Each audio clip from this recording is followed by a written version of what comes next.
There you see the cars. Here's the Harley-Davidson starting grid for Talladega. Gilliland on the pole, and former Talladega winner Dale Jarrett, his teammate outside of row 1. Row 2, Hendrick teammates. Jimmie Johnson on the inside and Jeff Gordon on the outside. On the inside of row 3, the first Jack Roush car. On the outside, Kyle Busch, the third Hendrick car. Biffle on the inside. In row 4, Sterling Marlin and Jamie McMurray. Row 5, two guys looking for the first win.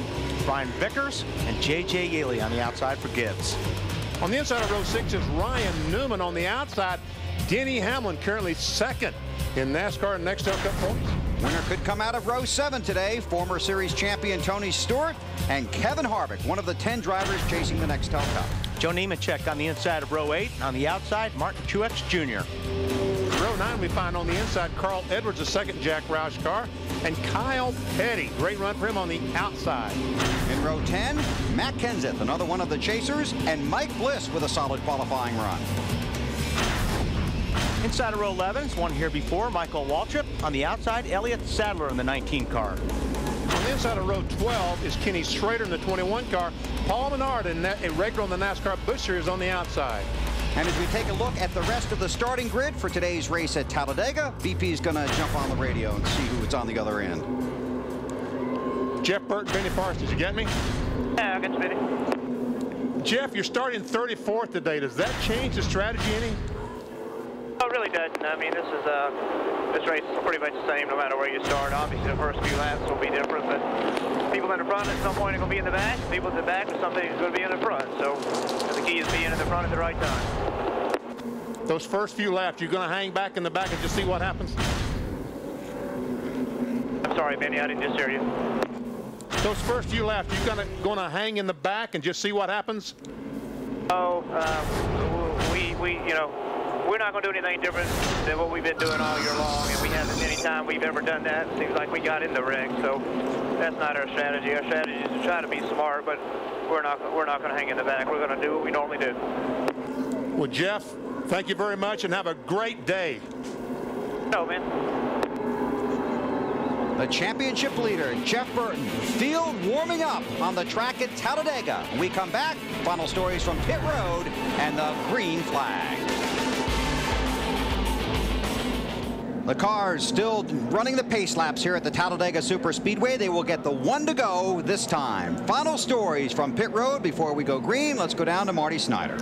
And Bill, you heard Jeff Burton say on the radio to BP that his plan today is to stay up front as long as he can. He said, you know, when he came into the chase, we had a plan that we were going to run up front as long as we could, do everything we've done this year, but maybe do it a little bit better. Sure, he could run in the back and protect the championship lead and maybe make a run towards the front at the end of the race, but he said, you know what, we're sticking with our plan, and if we would have wrecked when I was in the back, I would second guess that all week long. If we wreck when we're up front trying to win the race, I won't have a problem sleeping tonight. Matt?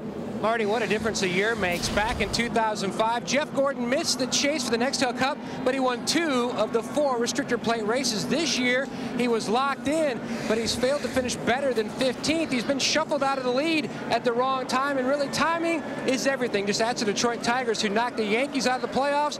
Gordon knows it's time for a Jeff Gordon type performance. 12 times he's bounced back from a finish of 30th or worse and gone to victory lane. He starts today 6th in the championship standings. Dave? Matt, Kevin Harvick has to do 2 things today. That's keep the pedal down and race heads up. He's got to keep the gas pedal down all the time here at Talladega. Obviously, that's something you do. But coming to pit road, he has to check those brake pads. Keep the brake pedal down just a little bit to make sure the pads are near the brake rotors, because that's the only time he'll use them. As far as racing heads up on the track, but also on pit road, he's smack dab in the middle of pit road, pit stall 19. That means he's got to watch what he's doing exiting pit road. Don't ding up any of the fenders on that beautiful number 29. Alan? For the 10 drivers chasing the championship, and in particular the drivers toward the back of that group who've already had a bad finish during the chase, today could be the day. Finish up front while some others get caught in the big wreck, and it could revive their championship hopes. But get swept up in that accident themselves and have a bad finish, and it could end their chances for a championship. Jimmie Johnson might be among that group. He starts 3rd today. He's pitted in the first stall all the way at the end of pit road.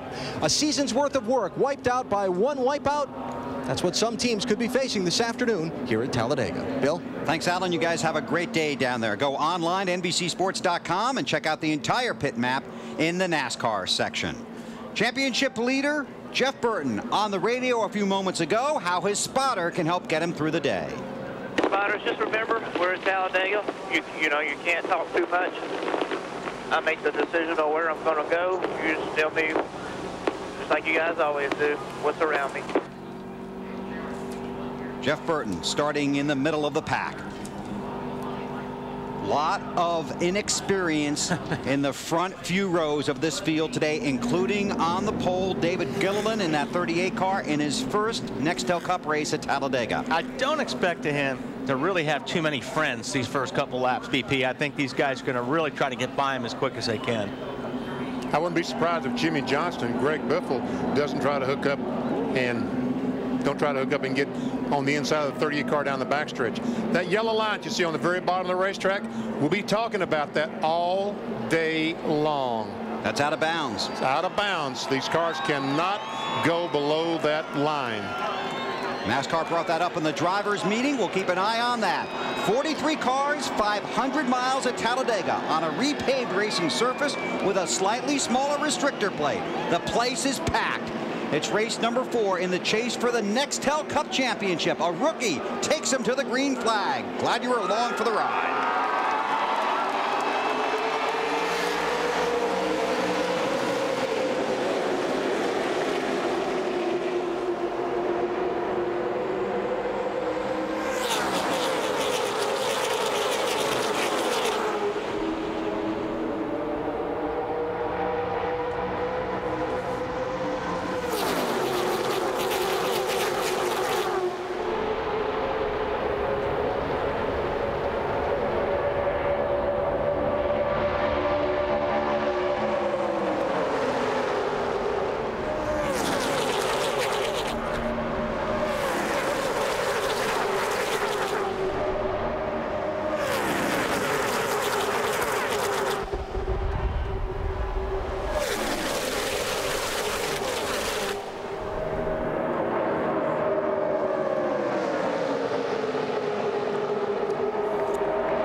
The pin has been pulled from the hand grenade. We just don't know how long the fuse is. How long can you hold your breath? You can hold it a long time because you have to here. You see, Dale Jarrett was able to beat his teammate to come back and lead that first lap. That's huge for David Gilliland, I would think, to be able to follow Dale Jarrett, his teammate. Jarrett in the 88, Gilliland in the 38. Jeff Gordon on the outside with a teammate right behind him. And Jimmie Johnson third in that inside row. Drivers in yellow on the ticker at the top of the screen. The 10 drivers in the chase for the Nextel Cup Championship. Gordon trying to get the lead. 5 bonus points on the line here if Gordon can lead at start finish. There we go. They're splitting them. Dale Jarrett stuck in the centers. And Gilliland that time drove on the inside of his teammate Jarrett, trying to work his way to the front. Now, but there's 24 cars in front. Sorry, BP. Now, it used to be, you know, being in the center got a little bit spooky at this place because it was so bumped. But now it's different. This place is so smooth. You can drive anywhere on this racetrack. It's like being on a freeway. So it's going to be interesting to see if maybe that center line won't be so bad today. Gordon did lead the last lap. Got his 5 bonus points. Dave, what about the 88? You know, we were used to seeing him drop to the back early on in these races. He told me this morning before we talked to him on Countdown to Green that he would stay up in the front of this pack as long as the pack allowed it. If he gets freight trained early, he will make his way to the back as normal. But he said if my car will stay up there, getting some help from Kevin Harvick right now, I'll race at the front. You see that, folks? 198 miles per hour. They're going through the turns at 195 on board with Dale Jarrett. Backstretch as they get in that draft, as they run nose to tail, getting faster and faster. 198, 199. Wow. What's Gilliland saying, Marty? BP, an impressive showing for this young 30-year-old so far, and his plan was exactly like his teammate Dale Jarrett. I'll stay up front as long as I can, but right now he's getting shuffled to the back. He said once he does go to the back, his plan is to stay there for most of the race, try and make make a run late in the race, though, but stay there and gain some experience. McMurray's going to lead that lap. Check out those two Roush cars. McMurray and Biffle, the 26 and 16, go to the front. They've shuffled Jeff Gordon back to about 5th or 6th. This is about a 33-car pack. About 10 drivers have dropped behind the lead pack. And Kyle Busch hung on the bottom of the racetrack in that 5-car, and watch him lose positions because he doesn't have a car to draft with. I'm not sure might not be trying to get to the back there too, BT. Some of these guys you see really falling through the back of the field. I'm not sure if they're just trying to get out of this pack. Yeah, the problem with Gilliland, he backed up into Tony Stewart, who's going the other way.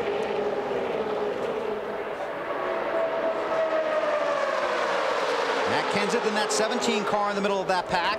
McMurray, the race leader.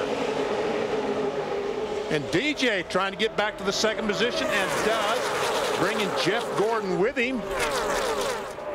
McMurray has the 1 career win 4 years ago, October 13, 2002.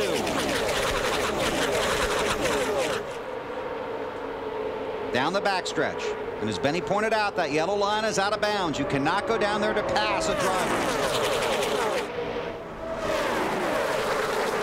Kyle Busch during qualifying yesterday was a little concerned about a tire rub on his left front fender. It may be that he backed up just to ride to make that first pit stop and get that fender knocked out a little bit with a hammer. He was hoping for an early pit stop because it was an impound race. You can't touch the car after qualifying.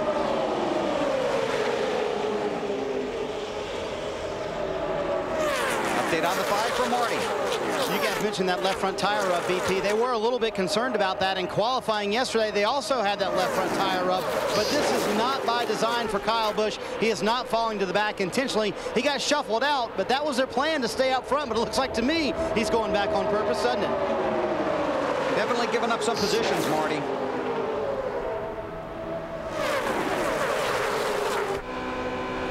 You just see how close these guys run each other. Even though this place is smooth, these cars are still going to move around a lot. When you're in the draft, the air plays a lot of games with your car. 1 minute the car will turn, the next minute it won't turn. Then you go into the next corner, and then it turns too good. So you've always got to be on top of that steering wheel. I still thought the onboard cameras would be, would look more bumpy than that, but it must really be just ultra smooth. It's smooth, but you see how the cars are moving left to right? That's all the aero on these cars. The air moves these cars around like you can't believe. I mean, sometimes you'll come off a turn 2, and it feels like somebody's just picking the front of the car up off the racetrack. So you just got to completely stay on top of the steering wheel. And like I said, you are completely focused on what that car is doing every second around this racetrack. Jeff Gordon got some help from teammate Brian Vickers, moves back in front. Update on car 24 from Matt Yoakum. Things changed so quickly here, Bill. Moments ago, he had the 25 of Vickers and the 48 of Jimmie Johnson in tow, and Jeff wanted to know, to keep abreast of the situation around him, not only who was behind him, which was his teammate, but who was behind him, so that way he would know whether maybe some juking around may take place. AB? Brian Vickers in the Hendrick 25 on the outside of Jeff Gordon, trying to take a stab at the race lead. Vickers led the last race here at Talladega in April until the white flag, when he was passed by Jimmie Johnson. Vickers has not won an XL Cup Series race yet. He and his team feel today they've got a great shot. Tell you what, Alan, that 25 car Vickers looked awfully fast that last time. And that time, he seemed like he had trouble getting there in turn 3 and had to back off the throttle, Wally. I think you're right, BP. You see he's really backed that high line up right there. And if you just lift off the throttle here and lose momentum, you lose position after position. And with that slightly smaller restrictor plate, it might be a little harder to suck up to the pack or to the car in front of you. Matt, how about that 9 car, Casey Kane? His spotter, his cousin Cole Kane, just told him about a lap and a half ago, BP, it looks like more momentum is on the outside lane versus the middle where he was trying to run, so he dove up to the high side to get in line. Just listen to the engine. Well, we went back off the onboard camera, but we would hear that Casey Kane would never lift off the throttle. Look at Elliott Sadler on the outside, 3 wide, going for the lead. And he had a good point. This is really his only, trial run before the Daytona 500 in a Dodge with a restrictor plate, so he really does have to work hard today to see what that car will do for him. Sadler's got a good run up there. He talked about getting to the front. A lot of these guys want to get to the front. They feel that may be the safest place if the wreck does happen. And a lot of times you'll see as this race goes on, 4, 5, 6 guys will break out from the pack and run single file. That's where you want to be if you can get in that situation.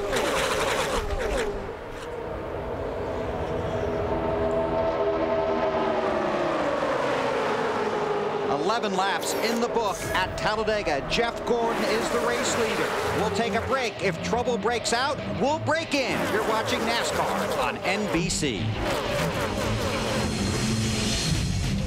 14 laps complete here at Talladega. Jeff Gordon continues to lead our Chevy drivers to watch. Their best finish here at Talladega. Earnhardt Jr. with the 5 wins. Gordon a 4-time winner. Jimmie Johnson won here in May. Kevin Harvick has finished second here twice. Our Chevy drivers to watch. Well, Tony Stewart drives a Chevrolet, and he's finished second 6 times. Yes, he does. And yes, he has. There's Junior. How about it, Alan? We'll keep an eye on Dale Jr., who really hasn't gone very far in this race, Bill, and maybe there's a reason why. My airbox quit working. Blow's hot air. I'll be okay, though. All right, in full. Could be in that pack in a lap.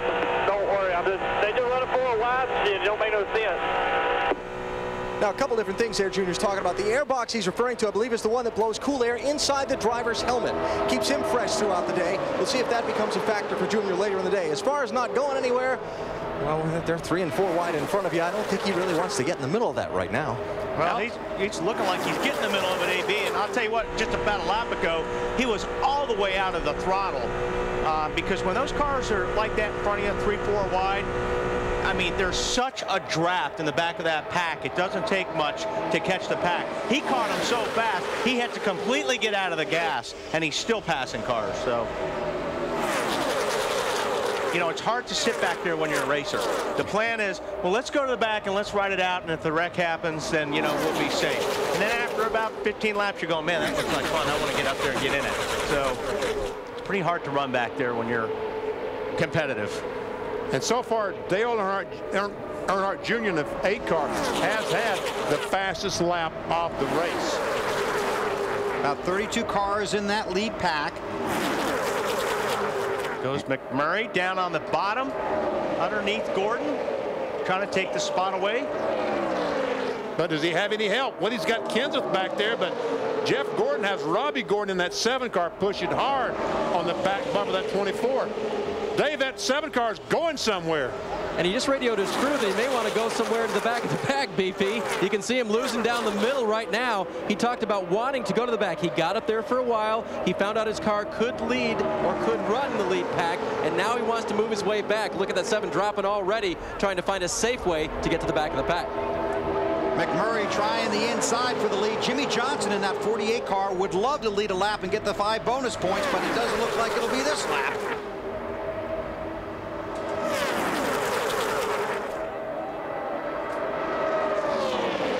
McMurray in that 26 car up in front of Gordon. Johnson falls in line. Alan?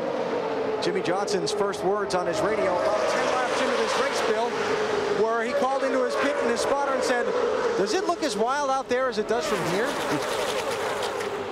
And the answer is yes. Yeah.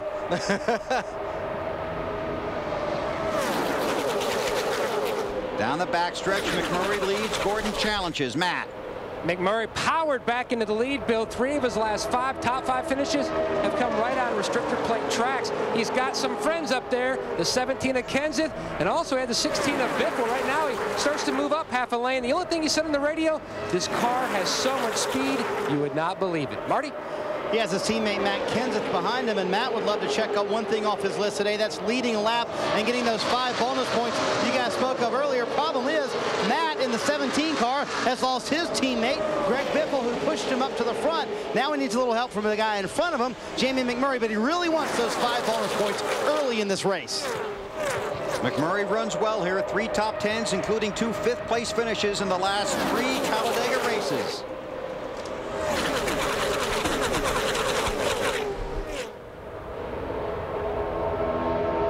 Jeff Gordon's got his teammate behind him, the 25 car, Brian Vickers. inside, teammates on the outside. Coming around to complete lap 21 at Talladega. Jamie McMurray is the race leader. You're watching NASCAR on NBC. 23 laps are complete at Talladega, Alabama. The UAW-Ford 500. Jeff Gordon in his Chevy continues to lead. Jamie McMurray right behind him. Elliott Sadler on the low side of the racetrack. Take a look at our AutoZone in the zone drivers. Kurt Busch, 4 straight top 10 finishes. Tony Stewart comes in off the win last week. Jeff Burton, the championship leader. Our AutoZone in the zone drivers here at Talladega. Wow, I can't believe these guys getting out of the throttle, BP. Having to get out of the throttle, we see the 78 car, Kenny Wallace. Looks like a tire rub or something.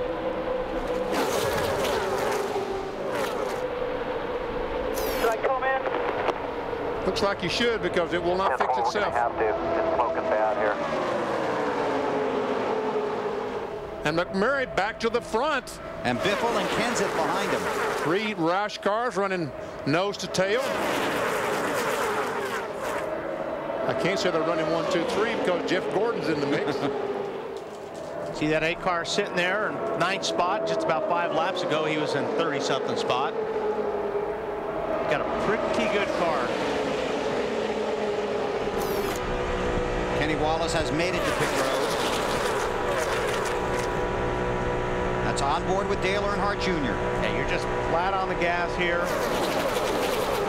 All the way around. If you just got to if you slow down a little bit, you want to just ride the brake. You really don't want to get out of the throttle. Yeah, I talked to a driver.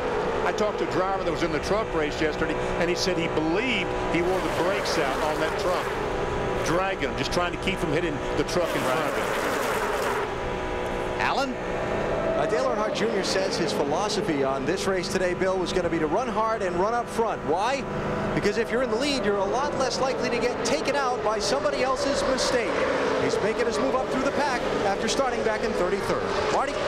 And Allen looked to his flank. Right beside him is his wingman, Tony Stewart. At lap 15, they were at the very back of this front pack. They have made their way up in 11 laps to the very front of the pack. I talked to Tony right before the race. I said, will you and the 8 car work together? He said, yeah, man. Friday, we were terrific in practice together. He's my unofficial teammate. And teammates always have to work together. Matt?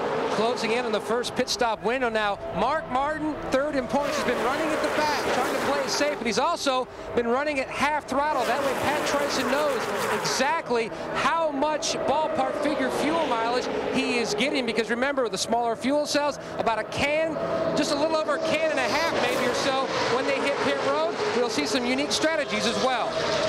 See, that's another thing that NASCAR does on super speedways. They reduce the amount of fuel these cars can carry. It's about 14 gallons. These cars can run about 35 laps, 33 to 37, 38 laps.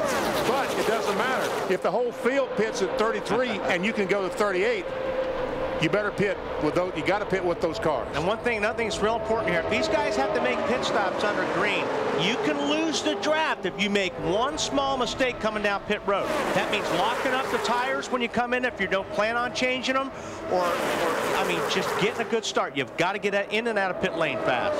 Was an oil leak for Kenny Wallace. We're going to try and duck in a break. If they start pitting, we'll cut in. You're watching NASCAR on NBC.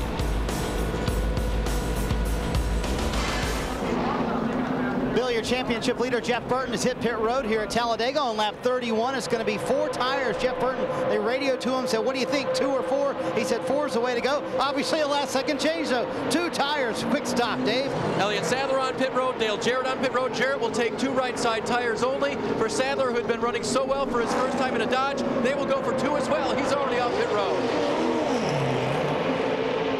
Dale Jarrett also has been made his stop, now heads off of pit road. Joe Nemechek's been on and off of pit road. Michael Waltrip, Reed Sorensen. Now here comes the rest of the field of turn 4. And you have to be so careful here. From 199 miles an hour to 55. Marty. Kyle Busch went all the way to the back of the field, then made his way back up to the front of the field. He said he was just riding early on, 2 tires, a very slight air pressure adjustment. They have to wait a second for the fuel, Dave. Kevin Harvick wanted to pit on the last time around. He couldn't because of too much traffic. They will come down this time. He will take on 2 right side tires as well. Matt. Service already complete for Jeff Gordon. He and the 2 car of Kurt Busch, 2 tires, but the 10 getting a pass-through penalty. Too fast entering pit road for Scott Riggs.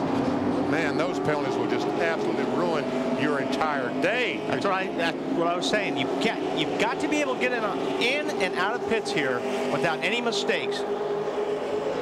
And this yellow line, as these cars leave pit road, they've got to stay below that yellow line. Marty, 17 to you. Yeah, BP, and he wanted those 5 bonus points so bad they couldn't keep him out on the racetrack any longer. Not sure that they got those. I'm fairly certain they didn't, as a matter of fact. 2 tires for the 17, just like everybody else. Dave? His Roush Racing teammate Greg Biffle on pit road as well. They will also go for 2 right side tires only. Don't want to lose that main pack.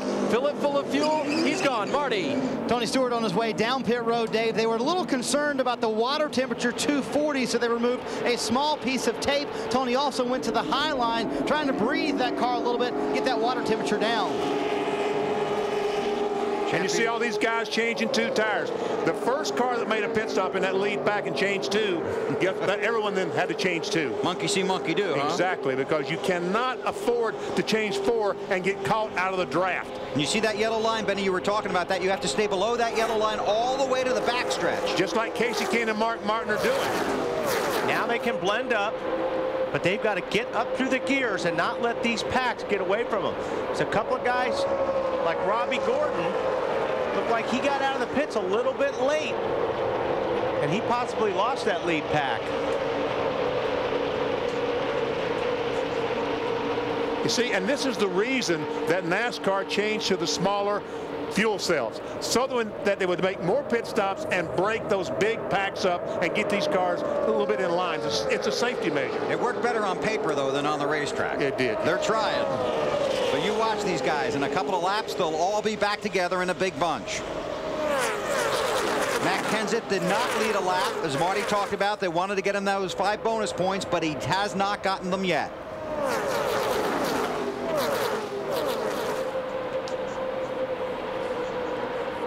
Greg Biffle, the race leader. Crew cam, BP.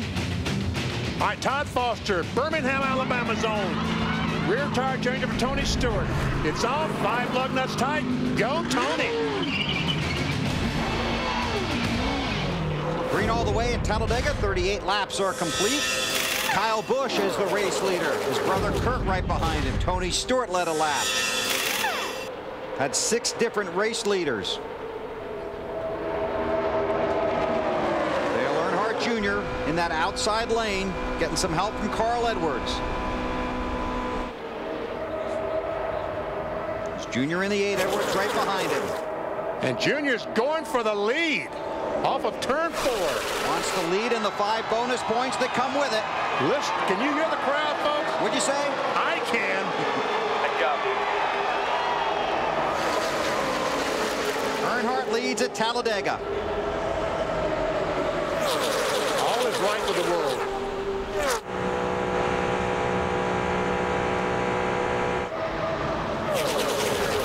I don't think he'll be lifting now. Dale Earnhardt Jr. came into this race 7th in the championship, Bill, 123 points off the lead, saying this was a big weekend for him. Talladega is always a race that shakes up the chase. He thought they could make some serious gains on a championship with a good run today. I'd say 30 and a third to the lead in the first 40 laps is a good run so far. He wasn't very happy after qualifying, was he? No, not at all. But, you know, we're going to see cars like Junior go to the front, get shuffled to the back, come back to the front again all race long. That's what it's like here. One of the places packed. Side by side with Kyle Busch that time. Computer gave it to Earnhardt.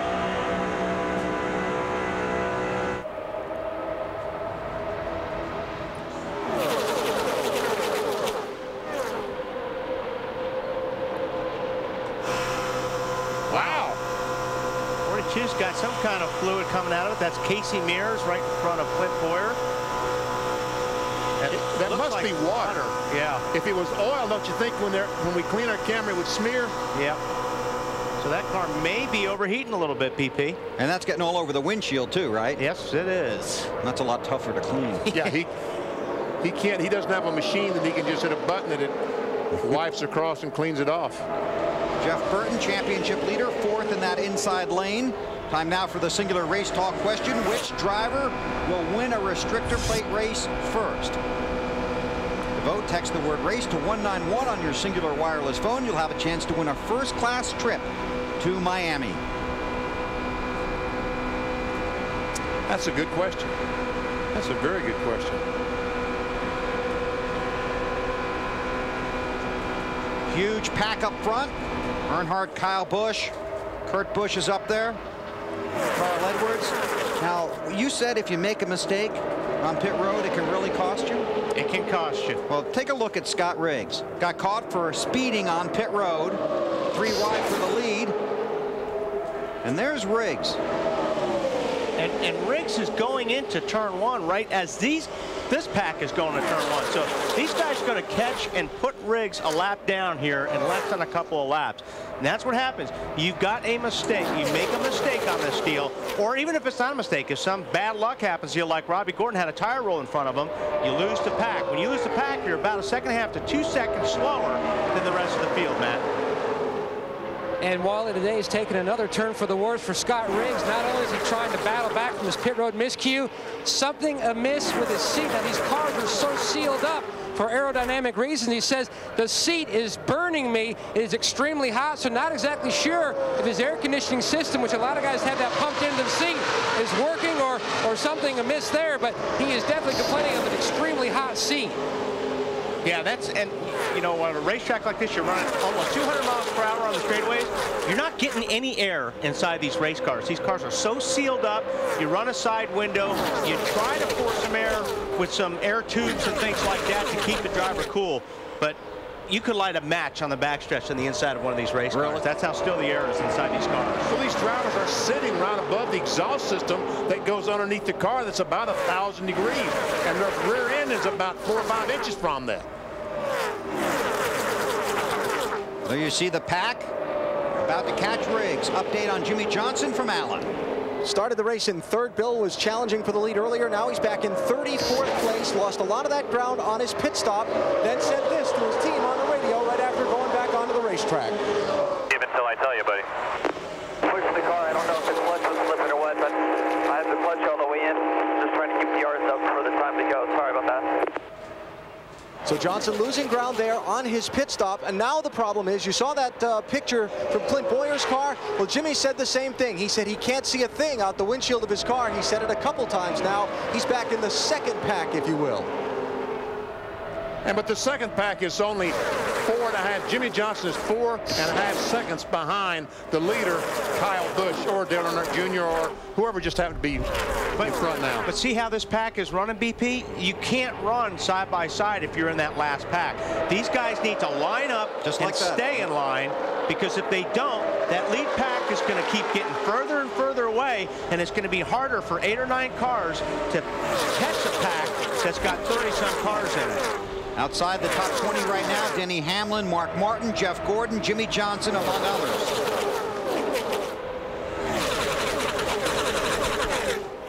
Earnhardt Jr. in that outside lane with Kenseth behind him. And here comes Kyle Busch and Jamie McMurray. Update on Kyle Busch from Martin.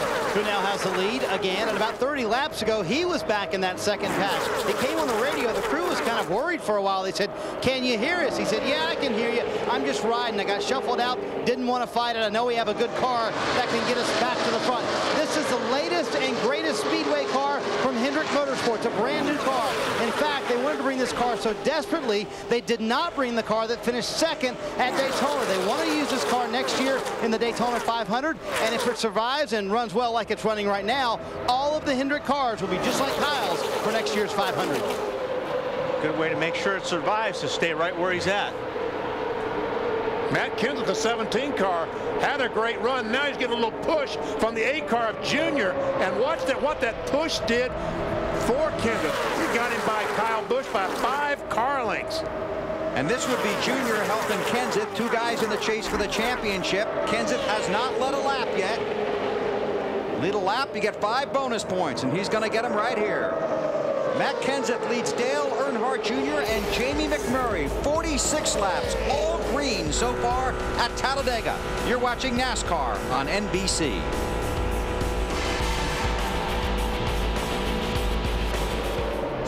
Laps are complete, and this is for the lead in the UAW-Ford 500 at Talladega. Matt Kenseth in the 17. Dale Earnhardt Jr. right behind him, then Kurt Busch in the 2. I tell you what, that 8 car is a great pusher, but he's not as good as these other cars when he gets in front, Wally. He's not a good leader, it doesn't appear like. Yeah, I'm not sure yet on that, BP. I don't know if he's playing around or... because it just looks like he's got the strongest car out there right now to me. About to find out. He's going for the lead. I mean, and he didn't even need any help doing it. So Busch brothers on the inside. Kurt Busch wants to take the lead from Junior. It just looks like when the 8 car hits that wall of air and doesn't have a car to draft with, that he's just not as good as he needs to be. He was concerned yesterday after qualifying a great deal about the gear selection that they chose. So it may be that he's got enough gear to draft, but he doesn't have quite enough once he gets out there by himself. Well, let's see what happens here if he's got somebody to help him. Let's see if Kenseth can stay with him. He's got a good push there. He'll ride up in front of the 2 car of Kurt Busch. Sure looks like he's got a strong car, AB. Yeah, he's got a very strong car, and he came on the radio and said that a little while ago. But I talked to Tony Eury Jr. about that gear selection this morning that his driver wasn't all that happy about. Tony Eury Jr. told me that he didn't think it was going to be that big a concern. He said it was only a couple of points of gear they were talking about. The RPM difference was very minimal. He thought they would be okay in the race today. We'll see if that is how it ends up playing out. I think if he's got somebody behind him, he'll be okay. It just almost looks like a lot of times he'll make a pass on somebody, and then there'll be so much gap, somebody gets a good run on him. Jeff Gordon this time by in the 17th position. Matt. Bill, 8 laps ago, he decided to fall to the back. He couldn't run the preferred line where his car has been the best, and that's in the middle. So he dropped to the back, and this is what he told his crew chief, Steve Letarte, moments ago. Yeah, it's either hang back here or I got to go get in that outside lane and try to make some things happen out there. Well, whatever you think's better, buddy. You know, there's a group of cars behind you, so we got a little safety net. I got no problem right there if you're comfortable. I think it's good. It's just, you know, the guys are blocking that middle lane really good, and certainly from the inside, you get screwed. Depend on that 20, because I think he might be having some fuel issues, but make sure you got some other cars other than the 20 with you. I'm not going. I mean, I'm running half throttle back here.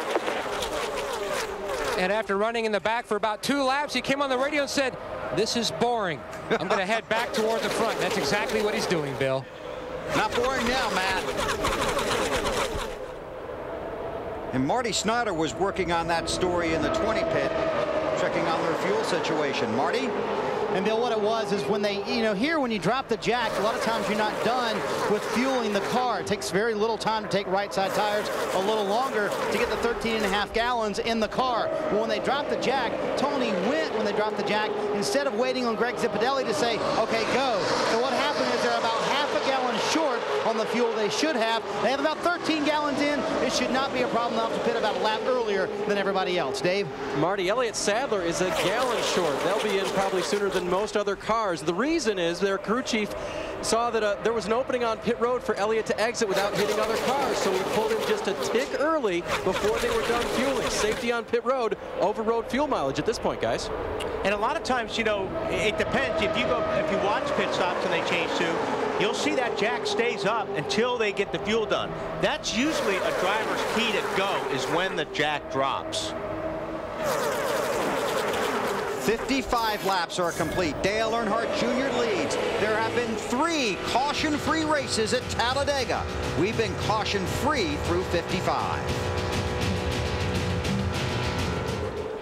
NASCAR Nextel Cup Racing from Talladega, brought to you by the Principal Financial Group. Will give you an edge by Pizza Hut, home of the new Sicilian lasagna pizza. Go for the good stuff by UPS, proud sponsor of Dale Jarrett's 88 Ford. Go Dale, go, and by Ford. Bold moves. 59 laps are complete. Elliott Sadler trying to take the lead from Dale Earnhardt Jr. And I believe he's going to succeed. Well, for this lap anyway. Clint Bowyer to pit road early. Dave? Bill, this is way too early, and what happened on their first stop was between crew chief Gil Martin and gas man Ron Liddell. There was miscommunication. They only got 1 can of fuel, and there was not a second can ready to go. And to keep him with the pack at that point, they sent him right back out. They'll take on 2 right side tires this time, and with this round of pit stops, they're likely to lose the pack. See, did you see the jack man that time staring at the gas man and the catch can guy intently? As soon as they saw fuel coming out of the tank, they nodded their head. He let the jack down. That was a signal to go. Elliott Sadler is going to head for pit road. And that's going to hurt depending on how much longer these guys stay out, because if you run 1 lap without drafting help after you make a pit stop like Sadler is going to, he may lose the lead pack. I mean, because he's going to lose 2 seconds on the racetrack because he doesn't have anyone to draft with. Dave? Yeah, BP, on some tracks where you pit early and you short pit, you get the fresh tires. You can make, you know, faster laps sooner. But here, it's all different with the draft. Elliott Sadler, we mentioned his problem a little bit earlier. They wanted to get him cleanly off pit road, so they sent him out early. He will take on no fresh tires, and this time they will get the 19 car full of fuel. That will save them time, though, not changing. Well, no, it won't, because they had to fill it full of fuel anyway. That's right. I'm surprised they didn't take right sides. Okay, they are where they are. And Michael Waltrip also on pit road, but they're not even leaving together.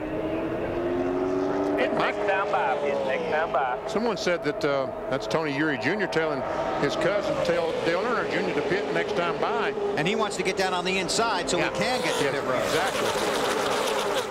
Marty. Bill, your pole sitter, David Gilliland, is on pit road, and the reason these guys are taking no tires are trying to get out as soon as they can. But I'm a little surprised with you guys of why they're not taking tires. You see, it still takes 9 seconds to get it full of fuel. They certainly could have changed right side tires in that time. Well, Marty, why did you think they'd want to change rights twice and keep those lefts on there? Yeah. You think? Yeah. You think if they're going to change 2 tires, these guys are going to change lefts? Yeah, because these tires are not wearing out. I mean, they said this track is so smooth, they're not having any tire issues. And here comes Junior, here comes his teammate, Martin Truex.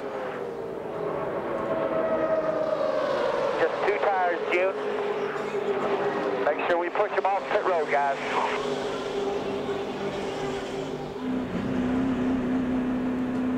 Junior has to come all the way down to the turn 1 side of pit road to Alan Bestwick. Yeah, and you got to make sure you don't get a speeding penalty. We saw what that did to Scott Briggs already. A right side tire change, fill it full of fuel, and you heard the instruction, make sure we push him off pit road.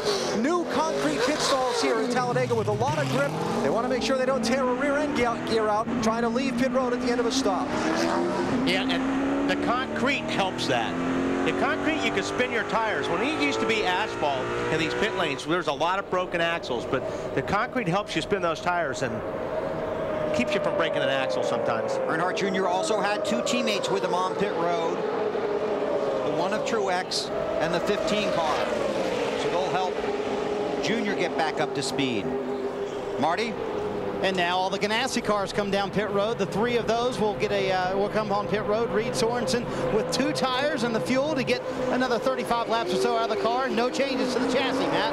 Now right side tires for the 42. They told Casey, go on the crew chief Donnie Wingo. That way they can pack the fuel cell full of fuel. And the 49, he left his pit box with his gas can, and it's on pit road. He wanted to make sure he didn't run out, Matt. They better hurry and get that because other cars going to be pitting. You've got a host of cars coming next time by, BP. The officials have it in their hands. Good. And here they come. There's the commitment line. 31 headed for you, Marty. And one thing you're noticing today, not a lot of chassis changes to these cars. The cars are handling so well, nobody really wants anything except tires for Jeff Burton. BP, you called it right. Left side tires for the championship leader. Dave? Left side tires for his teammate Kevin Harvick. They also removed some tape on that first stop to cool it down just a little bit. Temperatures have been better for Harvick. Little slow on the left side. Now they're having trouble. Cost them. Big time trouble. Got it full of fuel, but it cost him. I don't know they got it full of fuel, Dave. I never saw the catch can guy indicate that it was full. And he's got to hurry up and try to get with this pack because he lost about 5 seconds right there. Here comes the next group. Jeff Gordon leads them onto pit road. Stewart's in there, Kyle Busch, Casey Kane. Kyle Busch is first, Marty. And he's been working a lot with his brother Kurt Busch out on the racetrack. It'll be left side tires for the 5 team and fuel to go about 35 more laps. Matt? You're seeing the drivers ease into their pit boxes. That way they don't flat spot the side of tires as Jeff Gordon leads, but they didn't get the tear off all the way off the windshield. Left side tires for the 24. Marty? Denny Hamlin, second place driver in points, is going to come in. Right side tires and fuel on that 11 car. You see their signal is the crew chief to tell Denny on the radio it's time to go. And unless that blows off the 24 windshield, that is going to be aggravating for Jeff Gordon. Yeah, can you imagine sitting out there with that thing flapping in the breeze? And what happens is when you pull it halfway off, it could fold over and stick back on the windshield, and you may not be able to see out of half that windshield. Teammates Brian Vickers and Jimmie Johnson. They can't go to meetings together, but they can pit together. Alan? Brian Vickers and Jimmie Johnson pitting together. Vickers, look for his crew to pull some tape off the nose of that car. His water temperature had gone to 280 degrees earlier when he was in the heavy traffic. So a 4-tire change here for Brian Vickers. Jimmie Johnson, you see pulling the tear off the windshield. His car, his windshield, his view had gotten obscured by the leaking car that we showed you earlier. A 4-tire change here for Jimmie Johnson. Wow. Oh, and he stalls a car. He stalls a car. Yeah, he was moving in time to catch the 25 car and stay with him. But after he stalled the engine, I'm not sure that Johnson can catch the 25. And the 25 can't wait for him. He's got to go or he's going to lose this pack. Matt Kenseth is the race leader in the 17 car. There he is in the middle of that pack. Right now, scoring has 22 cars on the lead lap.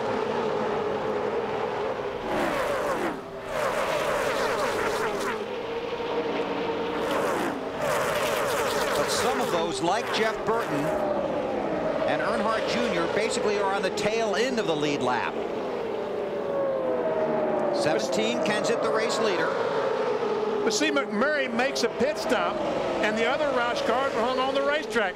Here's Mark Martin, so at least he does have one of his Roush teammates to draft with once he finishes their pit stop. Matt. And the 26, McMurray's in. They're going to make the rotation of left side tires on this stop. Now watch the gas man and the catch cam man signifying it is full. You can see the catch cam man bobbing his head, so that way he can tell the crew chief they're good to go. Marty?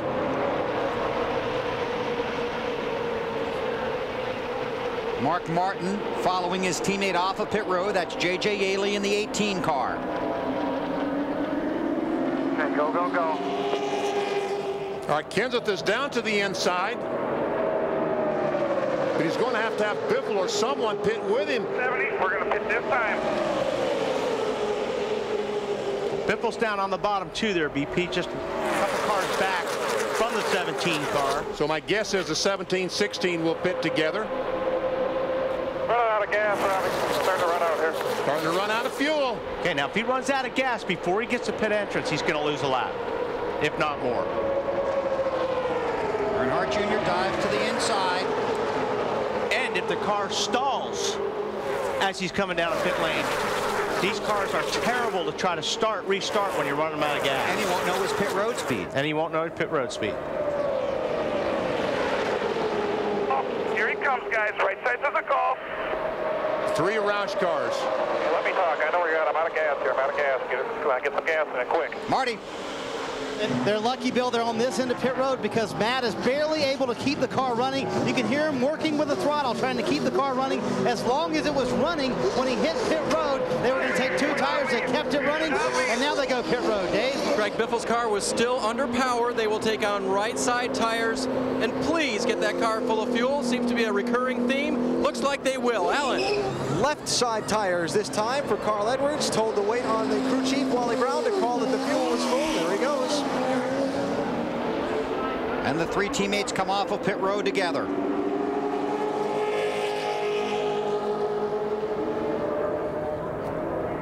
Jeff Gordon, Dale Earnhardt Jr. at the front of this pack.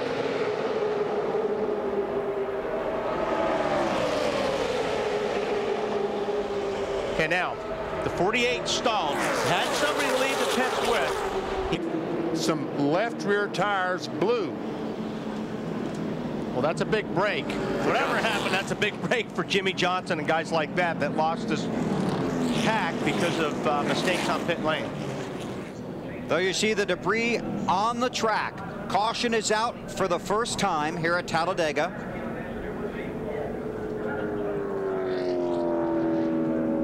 Now then, Wally, you think these guys, there's no point in pitting again, is there? Or do you think some of these guys come in and get those 4 tires? I think they would and set it up for later, only taking 2. If they change left sides now, they probably would not change left sides the rest of the day. Right. So the 3 Roush teammates that pitted together lead. Biffle, Edwards, and Kenseth. Then it's Gordon, McMurray, Elliott, Sadler in 6th. Earnhardt Jr. is 7th. Mark Martin is 8th. Then Truex Jr. and Robbie Gordon the top 10. Kyle Busch runs in the 11th spot. Another chaser, Casey Kane, is back in 16th. Jeff Burton, the championship leader, in 18th. Denny Hamlin is 23rd. Kevin Harvick is 25th. Jimmie Johnson, 35th. As Wally pointed out, a huge break with this caution because he was all by himself. Watch the 22 car on the left-hand side of your screen there. We see that left rear start coming apart and the damage that it does to the quarter panel. Is he up on the inner liner there? Yeah, if it wasn't for the inner liner, he would have wrecked. Sure looks like Biffle's going to stay out there, and Carl Edwards. I think if Kenseth came in, everybody else would follow him. Pit road is open. Here they come.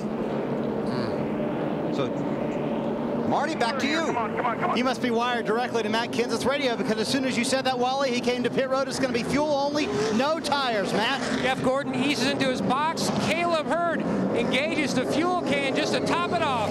Dave. Matt, big break for Kevin Harvick. Go ahead, Wally. Go ahead, Dave.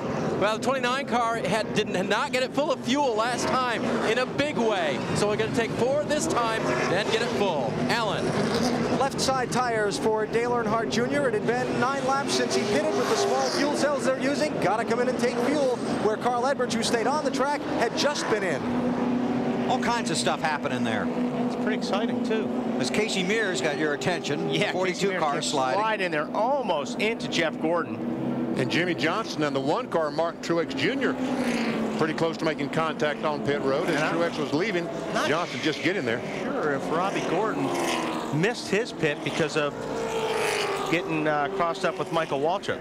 And that was another disadvantage from him having the problem earlier, because when he was trying to pull into his pit stall, other guys were already leaving. Under caution for the first time here at the Talladega Superspeedway in the UAW-Ford 500. You're watching NASCAR on NBC. Here's today's Wrangler 5-star finish. Guess what? Dale Earnhardt Jr., Talladega, October 21st, 2001. Made the last lap pass, and then Bobby Labonte got caught up in the big one. The win was the first of 4 consecutive victories for Jr. It also started a string of 7 straight top 2 finishes at Talladega. Dale Earnhardt Jr. wins at Talladega, our Wrangler 5-star finish. First 4 cars, Biffle, Edwards, Sterling Marlin, did not pit. First 3 cars didn't pit. Here's some of the pit road fun. Yeah, this is what I was oohing about, Dave. Casey Mears comes smoking by his pit. There's Robbie Gordon in the 7 car trying to get to his pit, but the 55 was in his way. And these guys are all real lucky it happened under yellow, or they would have been in big trouble. As we get ready for the restart here at Talladega, Coke invites you to drink it down and start it up. Biffle, Edwards, Sterling Marlin did not pit. Then it's Kenseth, Gordon, Kyle Busch, Jamie McMurray. 37 cars on the lead lap. J.J. Yaley was the lucky dog. Wow, that was a pretty strung out restart. Look at some of those guys way in the back there. We may wind up with 2 separate packs here. Yeah, if that first group of 6 could go. Yeah. Get in line and go. And that's what you want to do. I talked about that earlier. When you're driving at this place, what you'd like to do is be in that lead pack. Sometimes it's 5, 6 cars, sometimes it's 10 cars. And they'll normally get in single file and just ride because they know that's the safest thing to do for a while. Just log some laps, run single file, let those guys get 3 and 4 abreast behind you. Briggs in that 10 car on the outside of Gordon, the first car lap down. Evidently, the 10 car has some problems because he's a pretty fast race car, and I thought he might be able to keep in this lead draft and try to be the lucky dog in case we get another caution flag. But well, so much for the single file and get away from the pack.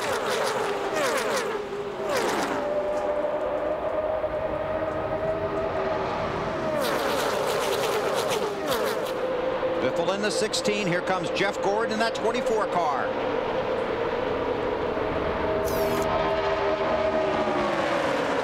A teammate of Biffle goes with Gordon. The 24 car is fast, isn't he? How about it, Matt? Well, Bill, we've seen a couple of instances so far where mistakes on pit road can really turn your day upside down, and it almost happened for Jeff Gordon. Steve Letarte told him as he was on his way down pit road and said, we're only going to go fuel only, but be very careful on your exit so we don't make contact with somebody. And he almost did with the 42 of Mears, which then messed up his day because instead of fuel only, they had to go ahead and take 4 tires. Yeah, because he flat spotted those tires. He was hard on the brakes, had the tires locked up, flat spotted them, so then they were forced to change tires. Restarted about 29th, Casey Mears did. Although that may not be a terrible thing. I mean, having 4 tires on it this part of the race is not all that terrible. That would have been a green flag pit stop. Could have been all done. Brand new racing surface here. A lot of talk about it this week. We asked Carl Edwards his opinion. I believe it'll make it possible for guys to put their cars in spaces where maybe they couldn't before, which is it's going to be wild. But it also, I think, will give you a better ability to, save the car and make little changes, in their line and stuff without having to deal with the bumps and things. So I guess what I'm saying is it will allow guys to drive their cars closer together and have more control. But since we're all racers, we'll push the envelope and we'll probably be right in the same boat we were. In the eye of the storm. Right now, Nextel points leader Jeff Burton appears to be in the eye of the storm as Junior tries to go on the inside of Jeff Gordon. They're 3 wide now, turn 3. Mark Martin has made his way inside the top 10, runs in that outside lane in that 6 car. Had 25 lead changes in the first 77 laps.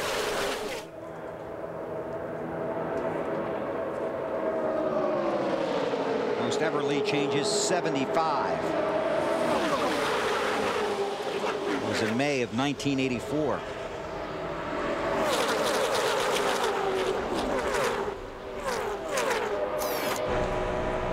On board with Junior. And he's in the corner. Look at the steering wheel. I mean, it's just amazing how smooth this racetrack is. When I was out on it yesterday, it was just unbelievable. You just don't work the wheel as much as you do. Now, again, when you're in traffic, you're still going to be chasing the car around just because of the draft and what the air does to these cars. But normally you're chasing the car around when you're out there by yourself because it was so bumpy. So you and Sterling Sharp, you're tight now, right? Yeah. Good co-driver. Yeah. A lot of right side weight there, wasn't there? A lot of right side weight. These guys are in a big pack right here, and they need the whole racetrack right now. But these guys are driving like gentlemen now because we haven't reached halfway. We're about 200 miles in. You're going to paint us a picture here, aren't you? I'm telling you what, from about mile 350 to the end of the race, they will stop being gentlemen. They'll become hogs, absolute hogs. So right now it's all give, and later on it becomes all take. Okay. The mirrors will be used a lot more. Ew, me. Denny Hamlin, one of the 10 drivers in the chase for the Nextel Cup, started the day 2nd in the championship standings. Right now he's 5th. Following Mike Wallace in the 09 car. Uh-oh. Issues for Elliott Sadler. Looks like maybe he's got a flat right rear. Looks that way. Dave? Elliott's words, I don't know what's wrong with this thing. It might be a flat tire. So they're going to change 4 tires first and see if that helps the situation. That's a right rear, Dave, for sure. Okay, right rear for sure. And I believe that was the only thing wrong with the car at that point. And they will go ahead and take care of it. Elliott showing a little damage on the left side, a tire mark. But this is going to damage his day even more. Yeah, because he's going to be hung on the out on the racetrack by himself. No drafting help. He'll be 2 seconds a lap slower than Jeff Gordon, the leader, and be lapped before you know it. Well, actually, he's already going to be lapped, and there's already 3 guys at least 1 lap down, so he's not even going to be in a group to be the lucky dog. Gordon and Earnhardt Jr. leading the pack at Talladega. Whoa. Boy, wild ride. 82 laps are complete. You're watching NASCAR on NBC. NASCAR Nextel Cup Racing from Talladega, brought to you by FedEx. Every day is race day. By Nextel, only from Sprint. Get closer to the NASCAR Nextel Cup Series with Nextel. By Star Motorcycle, we build it, you make it your own. And by Napa, Napa Auto Parts. Napa, get the good stuff. Still under green here at Talladega. 85 laps are complete. Jeff Gordon is the race leader.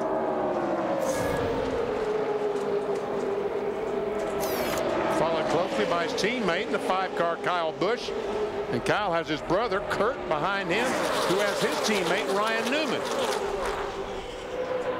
Meanwhile, Junior, the 8-car, is Greg Biffle behind him as they try to push their way toward the front. I had an optical delusion there. I thought the 5-car was sideways. Started with a rookie on the pole, his first race at Talladega, David Gilliland. He runs back about the 23rd spot. Here's our DLP race back. The pole sitter has just 1 win in the last 21 Nextel Cup races at Talladega. But David did a good job getting the race started. Gordon, Earnhardt, Busch, Biffle, Busch, Newman. Carl Edwards in that outside lane. Mark Martin's worked up his way up there behind one of his teammates, Matt. Running in about the 5th row, Bill. Now you may see the 6-car just duck out a little bit to try to get some fresh air. Mark in the spotter thinks there may be some debris on the grill. He says the water temperature is climbing.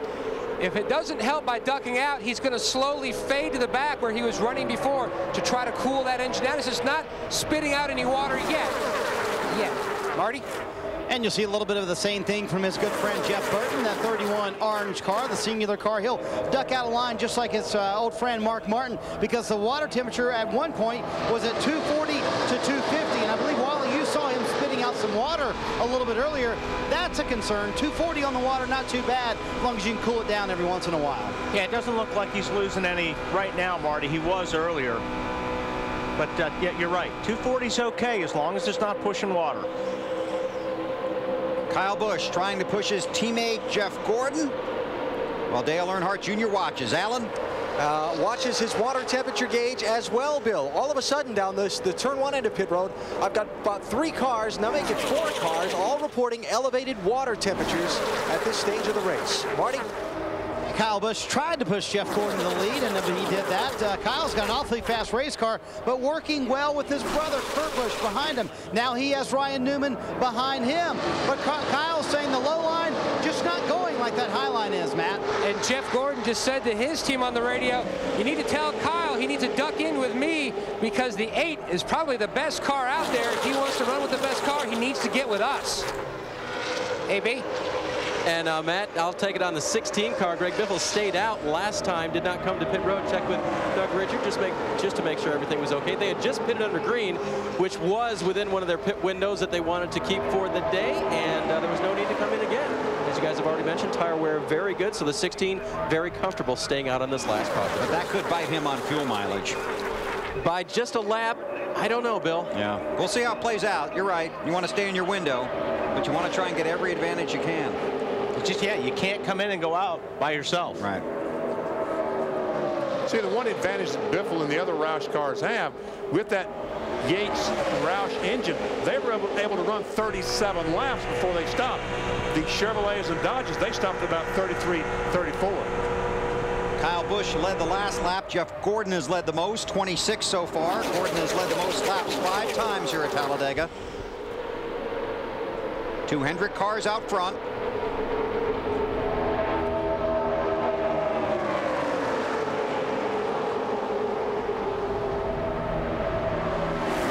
Johnson's got to be delighted to see his cars running up there second and third at this point in the race.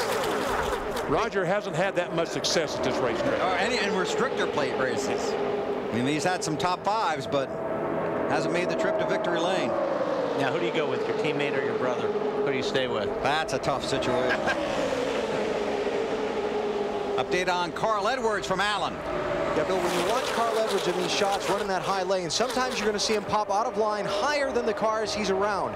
He's trying to get some air into the radiator on that car. His water temperature at 250 degrees now, so when he gets into the corners and sometimes in the tri-oval, you'll see him move a little bit wider than Greg Biffle, his teammate that he's following.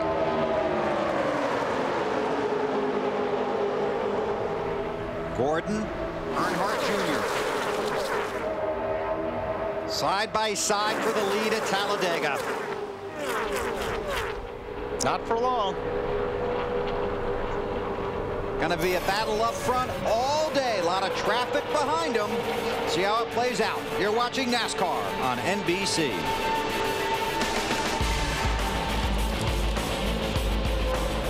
Just past halfway here at the Talladega Superspeedway in Alabama. Jamie McMurray led last time by and still leads now. Dale Earnhardt Jr. drifts up the track. And Mike Wallace has brought that 09 car up to the second position.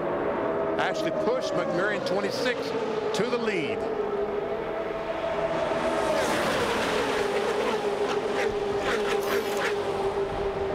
Jeff Gordon runs second in that middle lane. His teammate Brian Vickers in the inside lane.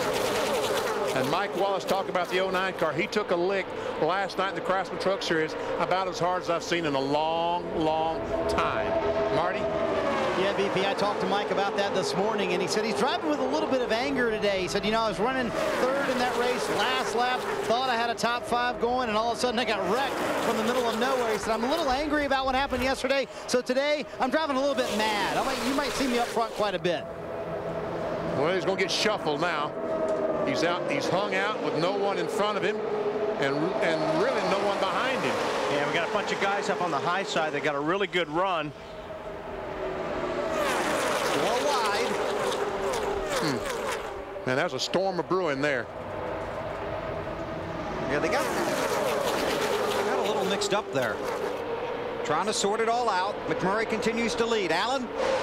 Bill, wasn't all that long ago. Brian Vickers in the 25, Jimmie Johnson in the 48 were running way at the back of the lead pack. Vickers came on his radio, said something to the effect of, it was time to try and go to the front.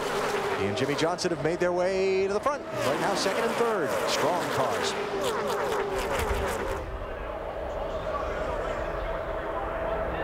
Let's see. Kenseth is in there. Burton, Earnhardt Jr., Gordon. Kyle Busch is in that mix. A couple of guys in the chase.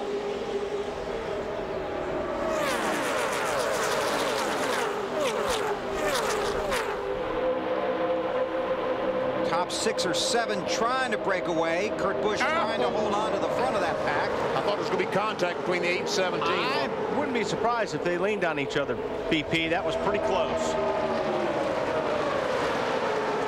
Junior in the 8, looking forward at Matt Kenseth in the 17.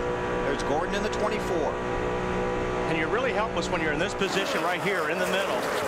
I mean, you've got nowhere to go. You've got guys in front of you, behind you, to the right, to the left. So you just got to hope that maybe your line goes and you start punching the guy in front of you and help that line go.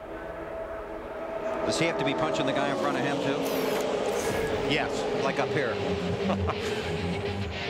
McMurray continues to lead just past halfway at Talladega.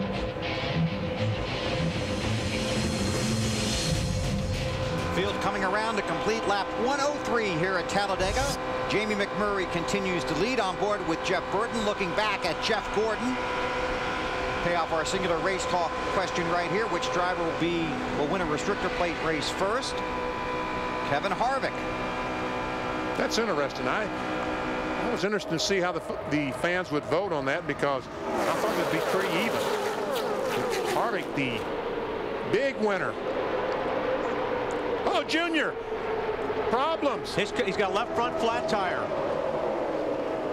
So Dale Earnhardt Jr., one of the drivers in the chase for the Nextel Cup, a 5-time winner here at Talladega, off the Slow pace. down, Junior. Got the key defender on it. Yeah, 10-4. This happening at lap 103. Right now. A few laps ago, we heard him say something Debris about down in turn 1 and 2, so maybe needing some adjustment. On the apron down here in 3 and 4. I just mentioned he saw debris in 1 and 2 that he may have run over. Junior all by himself, making the long trip to pit road. And he's got to go slow, like they warned him. Don't go too fast. If you tear that left front tire apart, it will do the same thing to the left front fender it did to Blaney's left rear. And he may have felt that going down, because he mentioned earlier about we need to make an adjustment in the front. I believe that tire was leaking for about 2 or 3 laps, and he was losing the handle, and that's why he said we need an adjustment. Field roars by as Junior heads for his pit stall. Alan? Dale Earnhardt Jr.'s teammate, Martin Truex Jr., on the last pit stop, found that his left rear tire was slowly going flat. They got a break. They caught it. This one has bitten Dale Earnhardt Jr. as the left front went down on his car. Now what they need is for this thing to stay green through a cycle of pit stops, another 10 laps or so, getting back close to the lead lap, and then see how the rest of the race plays out. Yeah, if it can stay green for easily 10 laps, and Junior get back on the lead lap, then the caution flag come out, it'd be okay. A lot of ifs there, though. A lot of hoping. Hoping and wishing. 105 laps are complete. Approaching another round of green flag pit stops if the yellow does not come out.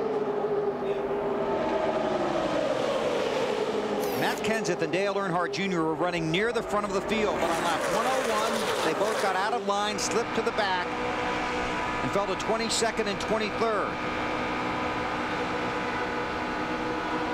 And Jeff Burton losing a lot of positions. He's hung on the outside with no one in front of him, and without that drafting help, you just can't go.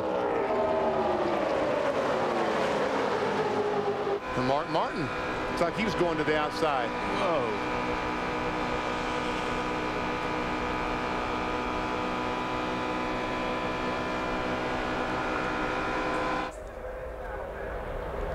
Report from pit road, the race leaders coming in about 2 laps.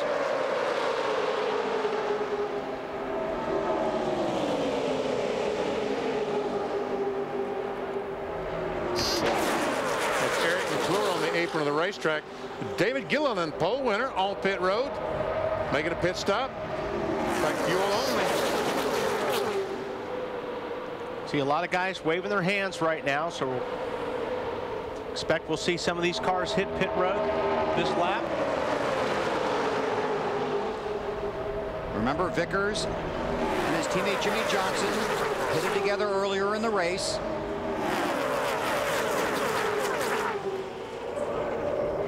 Have to be so careful here. The leaders stay out, but guys a little deeper in the field coming to pit road, including Jeff Gordon. That's Casey Mears, David Stremme.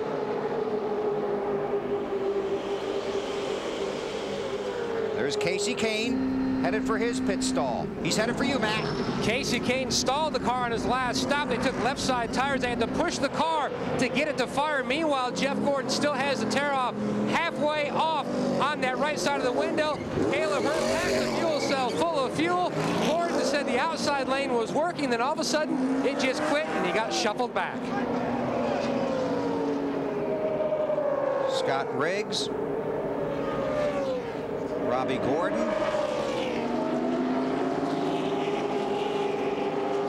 Now this next lap, we'll see a lot more of the leaders making a pit stop. Yeah, there's several of them,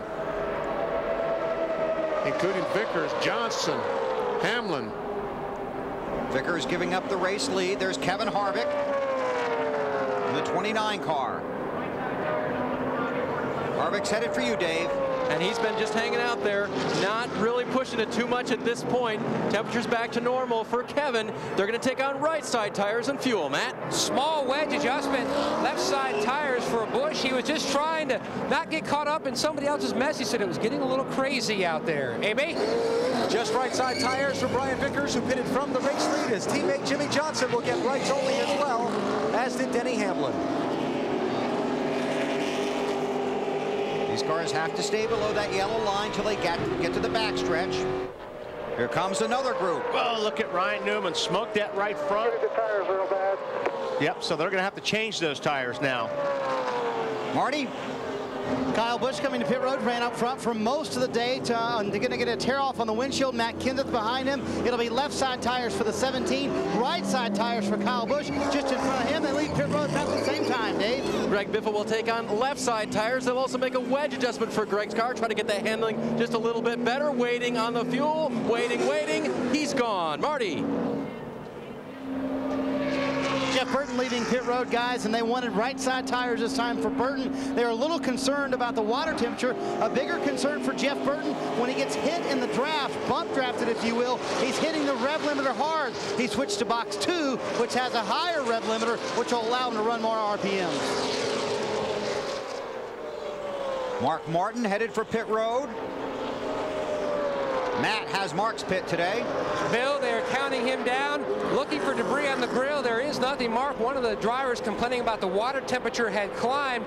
Mark went to victory lane yesterday in the Craftsman Truck Series, so now he's won here in IROC, ARCA, Trucks, Busch, and Nextel Cup on 2 separate occasions. They slipped the jack. Whoa. Oh. The car was rolling when the jack was still underneath it, and it actually rolled the jack over, did a little damage right there to that right side skirt. Mark did stay out and lead a lap, so he got the 5 bonus points. Here's what Wally was watching. Throws the jack under. See, it's already rolling, BP. The car rolled a little bit there. The jack's already twisted. And now it's rolling, and now it finally finishes it off. I think that Mark just took his foot off the brake to get ready to accelerate and let the clutch out, and the car just rolled a little bit on him. Here come a few of his friends. Yeah, about 25 of them. Vickers leads the pack. See Jimmie Johnson in there, Denny Hamlin, Jeff Gordon. Chasers running up near the front. Brian Vickers hunting his first career Nextel Cup win under green at Talladega. 115 laps complete at Talladega. Dale Earnhardt Jr. is in front of this pack, but he is not the race leader. He's 36th and about to get lapped. Had to make an unscheduled pit stop. Now, if he can stay there, obviously he would get the lucky dog if the yellow were to come out. So he needs to really stay up with this lead pack if possible. And Earnhardt Jr. knew that pack was coming. He was talking to his crew about it. Leaders at the start finish line now. Hey, I'll see if I can't run a little harder. At 10-4, I just kind of let you know how far ahead we are of them right now. Maybe we can get a break. I don't know. I know. I just make it joke. Got plenty of time to think right here.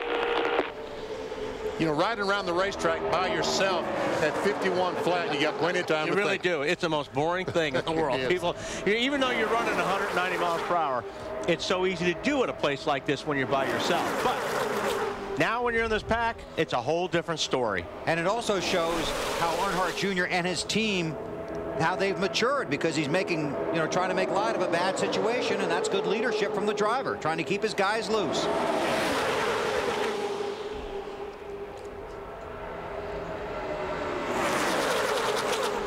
Okay, now we saw Earnhardt Jr. have the tire problem, but there were other things going on when that tire went down. Yeah, actually, he did that. He obviously did it in front of some cars, and J.J. Yeley in the 18 car had to check up. He checked up, went up the racetrack, and the 21 of Kenny Schrader ran into him. Then they got tagged by Tony Raines in the 96. Here's Schrader. Really gave Yeley a pretty good pop there. I'm surprised both those guys didn't spin out. It really is amazing that we didn't have a crash, because we can see the damage to that 21 car. Yeah, and poor Schrader, I mean, he's running 3 seconds, 4 seconds slower than the pack with that damage. So it's just going to be a long day for him, Matt, for the rest of the day. And Jeff Gordon just commented on how the 8 of Junior just pulled away from the whole pack with the 25 of Vickers. The one comment that he did make, he said to his spotter. All the way around the track, just bus draft that was legal all in the corners. He did say to his spotter, tell the 48, meaning his teammate Jimmie Johnson, if I can help him, I will. I just can't run in the outside lane. It just bogs me down. If I leave the middle, I'm in trouble. Can't bump draft through the turns, can you, BP? Yeah, NASCAR they have no bump zones. In the middle of the corner, they have observers that watch these cars. If you go up and bump another car in front of you, you will be penalized by NASCAR.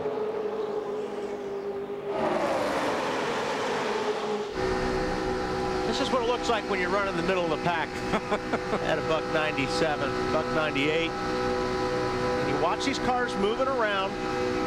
They're not driving them around. That's what the air is doing to these cars. So these cars float a lot in the corners. That's all just the air swirling around off these other cars, and it affects your car. You're constantly correcting the steering wheel. It doesn't get much closer racing than Talladega. I think the surface is a hit. It is, and you know, if you can run this way and everybody respects each other, like BP said, it's going to get a little bit different later in the race, but it's a lot of fun to do this when you're running with guys that you trust and everybody is given and taken. But later on, BP, you're right, it'll be all take. Brian Vickers out in front of this pack, leaving Hendrick Motorsports at the end of this season, wants to get his owner and his team to victory lane. Can he get his first win at Talladega? We'll know in about 68 laps. 124 laps now complete at the Talladega Superspeedway in Alabama. Jeff Gordon is the race leader. And there's a pack of about 30 cars right around him. Matt Kenseth, Dale Earnhardt Jr. Jr. is not on the lead lap. Jr. is 1 lap down. Right now, he'd be racing Dale Jarrett for the lucky dog, and Jr. would have it. Jr. made an unscheduled stop for a flat left side tire. Check that draft out. Jeff Gordon, who is leading the race, has no one to help him, and he's now back to about 18th position in a half a lap. And he talked about that on the countdown to green last week at Kansas. He said, I don't have any friends when we go restrictor plate racing. I have to rely on my teammates to help me because no one really likes to help me because he runs so strong at these tracks. Last time by, he was leading. This time by, he's going to go back to about Back to the front again. 23rd. Oops, make that 27th. And that's what he said, from the front to the back again. Most consecutive laps led by one driver today. Jeff Gordon, 10. Normally we take you through the field. Here we'll take you around the field. Start with the 17 car, Snyder. And Bill, that 17 car is so strong in parts of the race, especially on the bottom line, working with his old teammate Kurt Busch. He has 5 bonus points from earlier in the race when he led a lap. The car is excellent. Trying to find some teammates, one of those, or some friends. One of those was Dale Earnhardt Jr. He would like for him to get back on the lead lap, Dave. And just a lap ago, the 29 of Kevin Harvick was behind the 17. Kevin's made his way forward thanks to drafting off his teammate Clint Boyer, who would like to lead a lap, hasn't done that today, has finally found his way to the front of the pack. Alan? Well, we just documented the Dale Earnhardt Jr. flat tire from a little while ago that cost him a lap.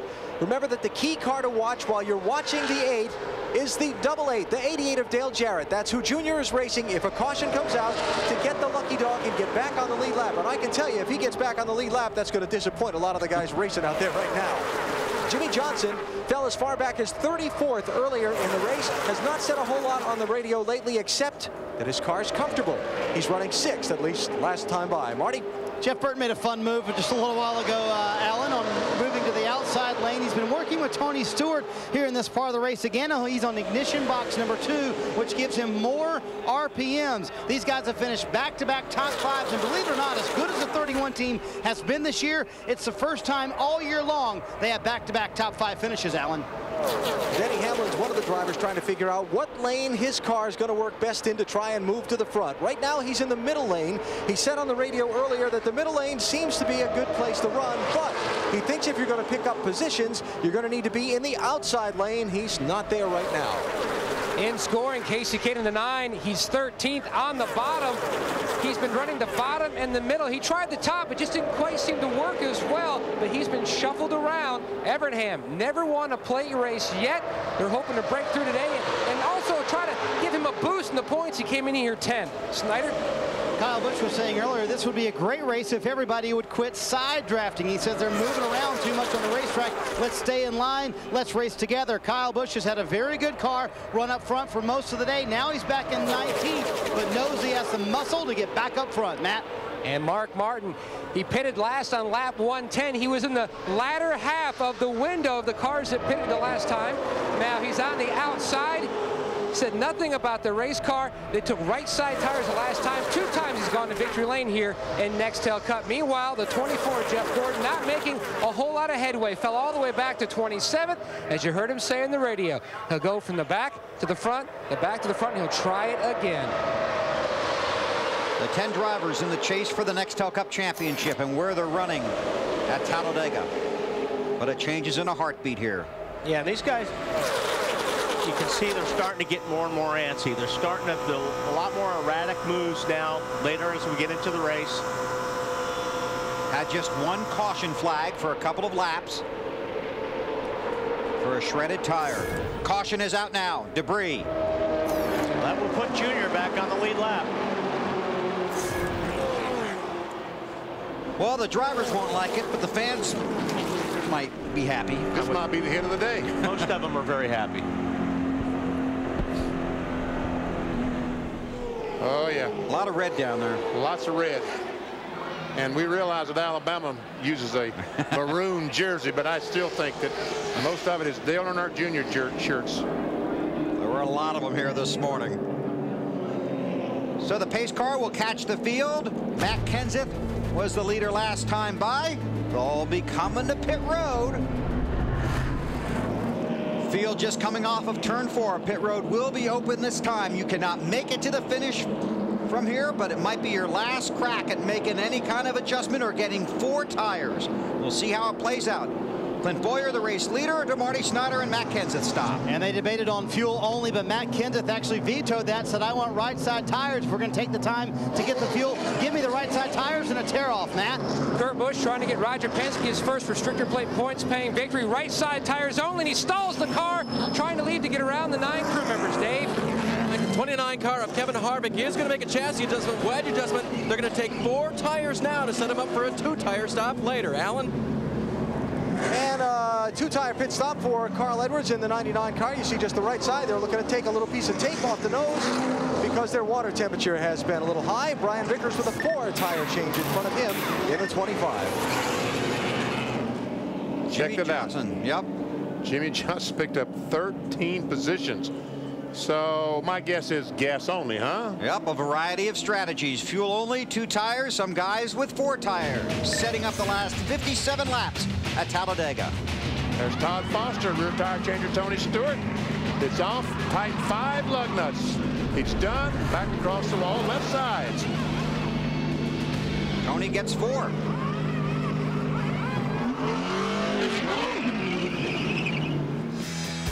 Ford is looking for the ultimate racing fan to have the ultimate fan experience at Homestead Miami Speedway. Log on to racefordthedream.com for your chance to win an experience that includes tickets to all 3 NASCAR championship races in November, being an honorary starter for the Ford 300 Busch Race, and a pace car ride. Racetothedream.com. Still under caution here at Talladega. Tony Stewart gets a speeding penalty. Penalty to J.J. Yaley. Improper use of the extra man over the wall. Among the guys taking 4 tires, the 38 of David Gilliland, and Tony Stewart also took 4. So under caution here at Talladega. We'll be back.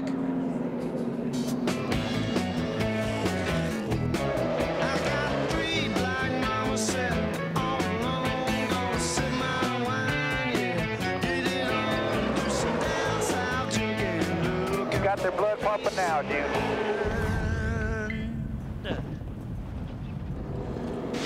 133 laps complete at Talladega. Been a fun day. A lot of excitement in the pre-race ceremonies. The crews, 43 of them up and down pit road.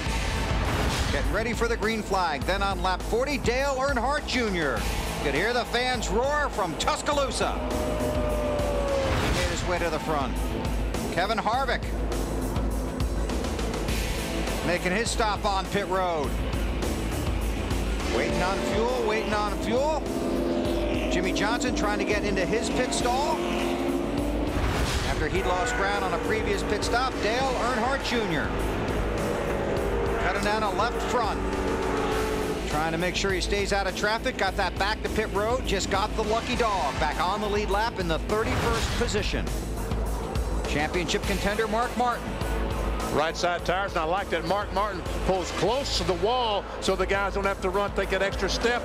Good move, might save a 1/10 of a second. But then rolled off the jack, and the jack man had to yank that thing out of there. And then that cost 2/10 of a second, so he lost. Our DLP race recap. Among the teams that got 4 tires, Harvick, Gilliland, Stewart, Jeff Gordon, Casey Kane, Jimmie Johnson, Brian Vickers. Green flag, green flag. I think that's a good move. If this thing stays green, then those guys only have to come in, get a splash of gas, and go. And they're going to be on better tires than everybody else, BP. I agree with you. I think 4 tires was the right call.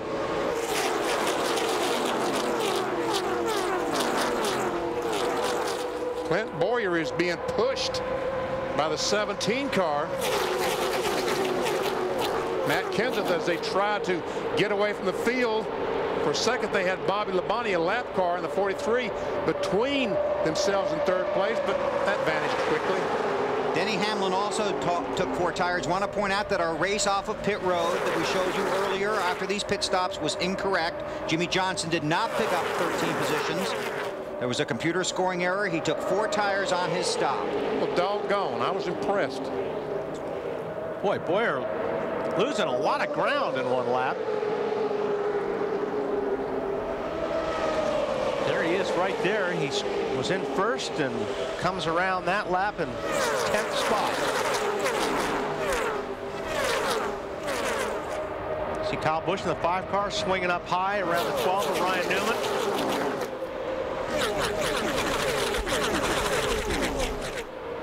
Update on the race leader, Matt Kenseth from Marty. And the 17 is awfully good today, Bill. When he came off pit road, he said, guys, that was an excellent 2-tire stop. That may have been one of the best you've ever done. And the 17 has some pretty good stops on their resume. I talked to Robbie Reiser about the 2 tires. He said, we have seen 0 tire wear today at all. So I don't think 2 tires are going to hurt us here at all. In fact, they may take none for the rest of the day. The tire wear has been virtually nothing today. See how it all plays out. That's pretty good when you run this fast, have no tire troubles and no wear. Really amazing. On new surface. BP approaching 52 to go. Are we making the shift from give to take? Yeah, we're slowly starting to make that transition. Wow. Matt? Bill, the former teammates Kurt Busch and Matt Kenseth working well together. In fact, in the last caution, they passed a message to Kurt from Matt that said, thank you for the help. I needed it.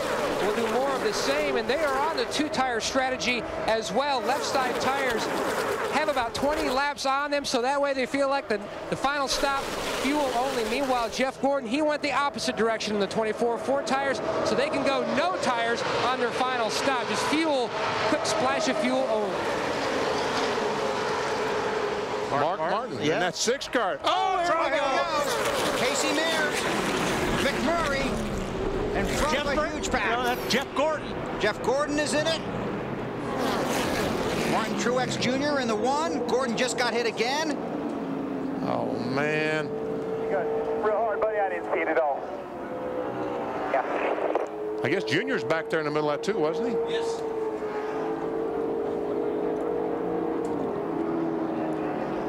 Denny Hamlin, 11 car. Yep. See Clint Boyer, 07, trying to drive away. Well, we keep talking about the big one. This was it. Looks like there's Boyer. Oh, that started way up high. Who was that at way up high? Is that Carl in 99? Looks like it. Have to get another look. That started from way up on the outside of the wall. Looked like Harvick. Was Harvick right in front of that?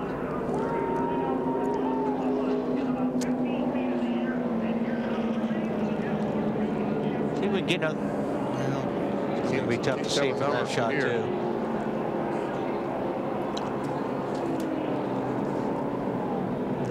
Now Harvick goes high and just gets tagged by Gordon.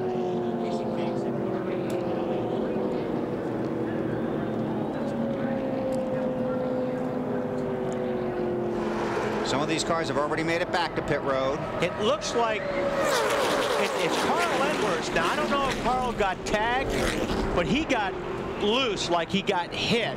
And he turned to the left. When he turned to the left, he went down the racetrack and hit whoever was to the left of him. Which was Casey Mears, I believe, in 42. Watch 99 on the left. Now you're not going to be able to see it from this shot. 3 wide. Inside, 4 wide. Trouble.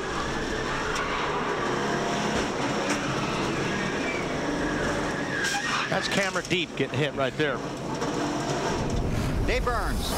Left side damage, Bill, on the 29 car. A little bit on the front end, mostly on the door of Kevin's car. They're going to pound it out just a little bit on the left front, but it's not as bad in the front as we may have thought. But the side, there's still, you know, wind that needs to, air that needs to go down the side, so Kevin's car will definitely not be what it was earlier. Alan?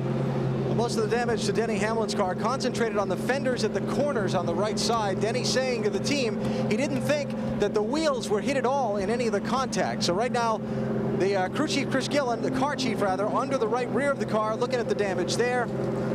And they're checking out the right front fender as well. Matt? Now the 26 of Jimmy McMurray has already come back to the garage. Jeff Gordon's team is awaiting his arrival back here. Gordon on the radio trying to diagnose to his team how bad and what areas are damaged. He says, we are just dragging a ton of stuff. They're trying to bring a sway bar arm from the pit box, trying to get all the different parts ready. They've got a crash station back here ready to go as soon as the 24 gets back here. Marty? Matt Kenseth comes to pit road. Matt, he's going to take on some tires here. They're also going to take on fuel. They didn't know if they could make it all the way from here. They obviously cannot make it all the way from here, so they'll have to pit again. Matt? And the 6 of Mark Martin in for service. Looked like fuel only there for the 6. Alan? Watching, well, actually, I'm headed in opposite directions here. Okay. Dale Earnhardt Jr. and Jimmie Johnson are pitted at opposite ends of the pit road here, and we're going to check out the damage on both cars. Jimmie Johnson leaving pit road now. We'll get an update there in just a second. Johnson's car looked pretty clean from here, Alan. Taking a look at it right now. Well, Junior must have been in front of that accident because I never saw him anywhere in the back. There's one way to find out, BP. How's that? Let's go on board with Junior. Well, it looks pretty clean by that shot, too. So if he got hit, he maybe got hit in the back a little bit. Denny Hamlin right in front of him. He was in the wreck. Stay high, dude. Stay high. Stay high. Doing good. Right through the middle. How about that? He stopped. Remember that when this checkered flag falls at Homestead. That's great work by Earnhardt. This is on board with Denny Hamlin. Not quite as fortunate.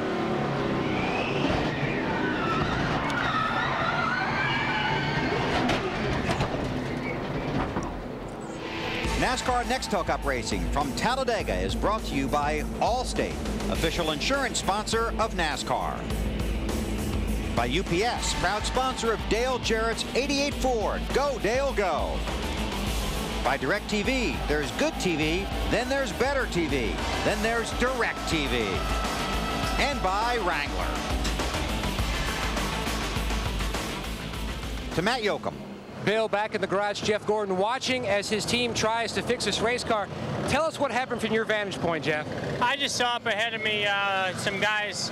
Yeah, I don't know if you know they just ran out of room or what, but up ahead of me, the 5 and somebody else, got together. It looks like the 2, and then once that started happening, they all just started checking up, and then it just came all the way back to me. I thought I was going to miss it, and then the 42, he had corrected and couldn't go anywhere, and it's going to happen. I mean, the thing I don't understand is that NASCAR's been talking about bump drafting, you know, for I don't know how many times we come here in Daytona. They said in the drivers' meeting, and they weren't doing a thing about it out there. I mean, guys are just bump drafting, and the more they do it, the more they get away with it, you know, the less they seem to care.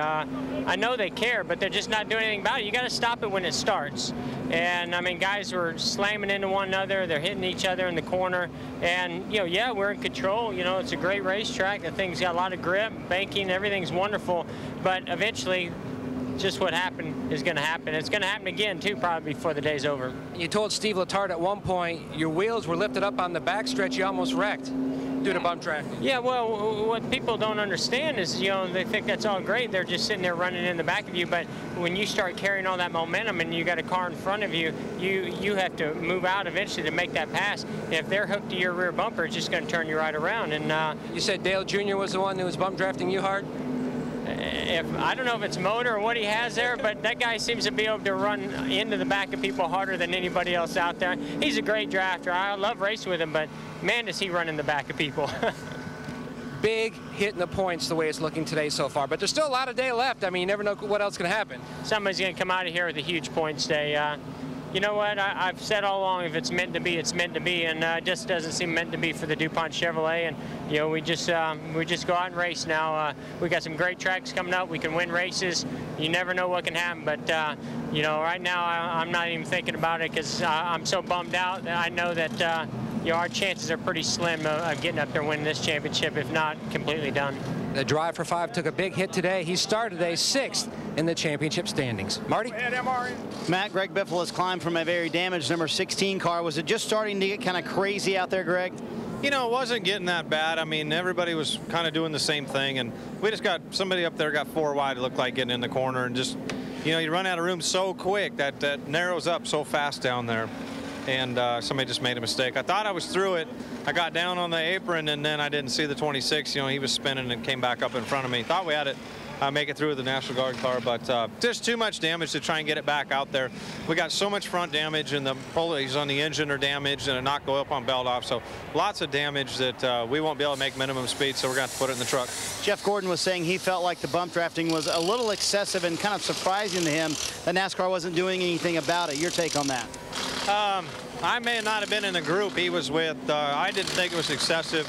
I got hit pretty hard by the 99 a couple times, but you know, 17 and I were working well together, and I worked with the 8 some, and just you know, something was going to happen, I think, sooner or later. It was so smooth out there, and just unfortunate we got caught up in it. Greg Biffle done for the day, Bill.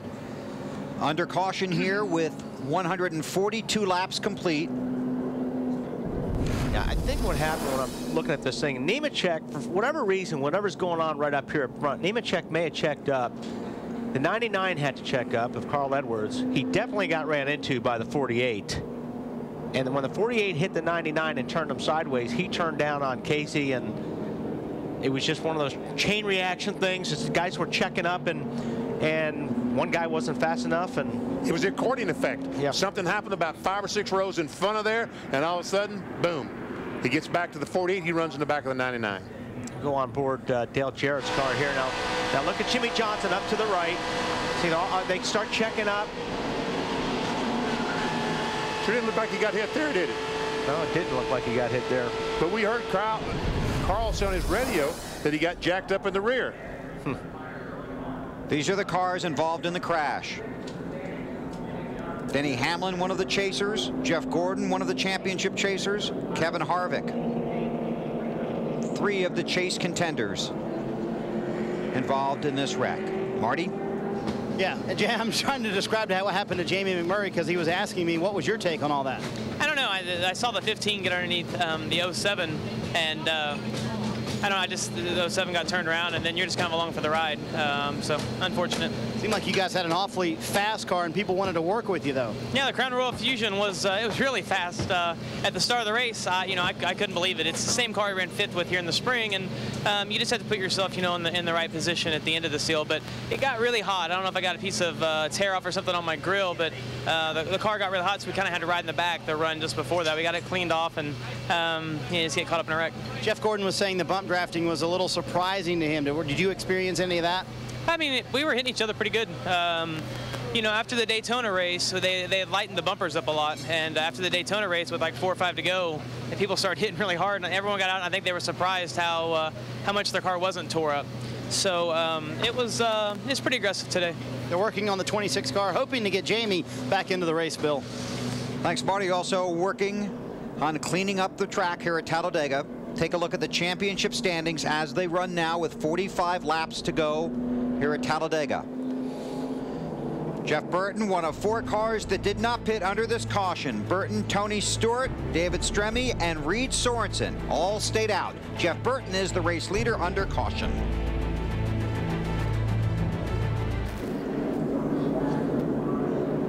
Lights are out on the pace car. Field will get the green this time by. 144 laps are complete. Reed Sorensen is now the race leader. No, he's not. No, he's not. Matt Kenseth is the leader. Matt Kenseth is the race leader. Because Kenseth stopped early on his caution flag and topped off, and Sorensen waited till the end of the caution to top off. And under this caution, under the last time by, most drivers topped off again.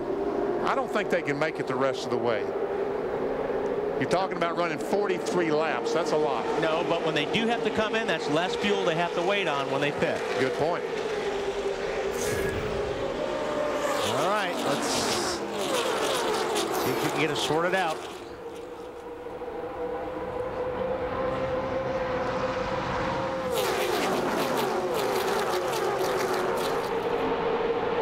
Seven cars are scored on the lead lap. Sorensen is now scored in the 27th spot after finally making his stop.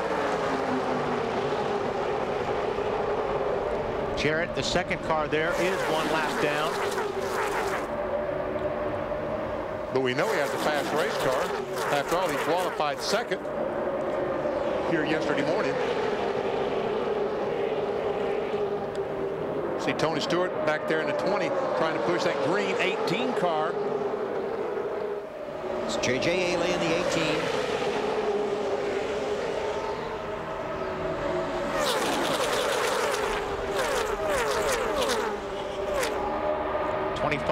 Swings high. Brian Vickers goes to the outside of Kenseth. Got some help. Jimmie Johnson, his teammate. Kyle Busch, another teammate. Marty, what's going on with Kenseth? He's got a strong race car, Wally, but he was a little worried about the other guys pitting behind him. He brought it up on the radio right as everybody was doing it behind him, so they could not make it to pit road. They cannot make it all the way on fuel. They have a very strong race car. They're also fairly confident we'll have at least one more caution before the end of the race, Alan. Let's talk the top 2 cars in the race right now. Brian Vickers, Jimmie Johnson. Vickers on the green flag pit stop just before the caution came out, had a left front tire going down. Lucky break for them. They found it as they took the tire off the car. Jimmie Johnson, I talked to Chad Knaus under the caution. He said no damage for them in the bottleneck that started that big wreck. He said they came down pit road to take 4 tires and top off the fuel as a precaution, and obviously to get the fuel into the car. Well, look at that. The 20 and the 8 found each other. Had a really good run. Almost had to slam on the brakes when they got to the 88. Jeff Gordon's car back in the garage. Oh, Robbie Gordon gets a good run on Junior down in the bottom in the 7 car. And try to get another spot. Oh, trouble for the 41. Stay below the yellow line, please. Caution is out. Looks like done is not a problem there. That's what I was thinking. Done. Now what are you going to do, Benny? Well, 38. This is close. This is very, very close. Some of these cars might be able to make it, but we saw Kenseth. He ran out of fuel in 37 laps, and it looks to me like that the Roush cars get as good a fuel mileage as any of the rest of them, and he ran out in 37 laps one time. So do you wait until this car where you're ready to go green, come in and top off and take the chance? There might be 37 laps to go. That's right. Dale Jarrett in the 88 car is the lucky dog. He will come around and be the 27th car on the lead lap. Here's DJ, former Talladega winner. His dad, Ned, has a birthday coming up this week. Happy birthday, Ned. Probably be celebrating with a round of golf, don't you think? I think he will. I don't blame him a bit. Hope you shoot your age, Ned. You going to elaborate on that, or just going to drop it right there, big fella? Right there. It's about par. About par. Pit road is closed under caution here at Talladega with 39 laps to go. Still under caution here at Talladega. Jimmie Johnson is scored as the race leader. A quick look at our Napa Field summary. 19 different leaders, 53 lead changes. Greg Biffle, Kenny Wallace, and Derek Cope are the 3 cars scored out of the race. Field coming from pit road. Marty, you'll start it. And Robbie Reiser talking Matt Kenseth into his pit stall right now. They're going to take fuel right here. Enough fuel, they think, maybe to get to the end of the race. It's going to be very close. He's going to have to save some on the track, Matt. It's going to be the exact same scenario for the 9 of Casey Kane. They packed it full. He's away. Hey, B. Watch for Jimmie Johnson to stop and immediately start creeping forward in this 48. That's how little fuel they'll need to top off the tank. There he goes. Tell you what, these guys need to stay on the apron all the way around the track, BP. Yeah. Because when you get up on that banking, that fuel will spill out of your overflow in the back of your cell. If you stay on the banking, you'll keep that fuel in the car. So it'll be interesting to see what these guys do in the corners. It's also a shorter way around. It's shorter way around, but there is so much doggone debris down there. Yes. It's always concern for a flat tire. You think some of these guys might be back to pit road before we go to green? I do. I think that, I don't think all of them can make it, no. Okay. I think. See how it plays out. Right now, 38 laps to go at Talladega. 4th race in the chase. See how it plays out. Field has gotten the 1 to go. Watch this on pit road. Championship leader Jeff Burton in that orange car. There he is, the orange car. He starting down pit road. Mike Bliss in the 49 trying to get to his pit. That's 5 car. See Kenseth leading. The 5 car is trying to leave the pits. And there we see the 5 and the 49 of Bliss make contact. And I believe there might be some damage on that right front. Here's from the in car. Watch the 5 peels into the 49. And I'm sure there's damage to the right front fender of the 5 car. And a good job by Jeff Burton avoiding trouble on pit road. Here are the unofficial standings in the NASCAR Busch Series after 30 of 35 races. Kevin Harvick continues to lead in the championship standings. Imagine that. I think a better word is dominate. Yep, and you'll see them on TNT next Friday night from the Lowe's Motor Speedway. Jeff Gordon returns to the track, currently scored 38th, 14 laps down.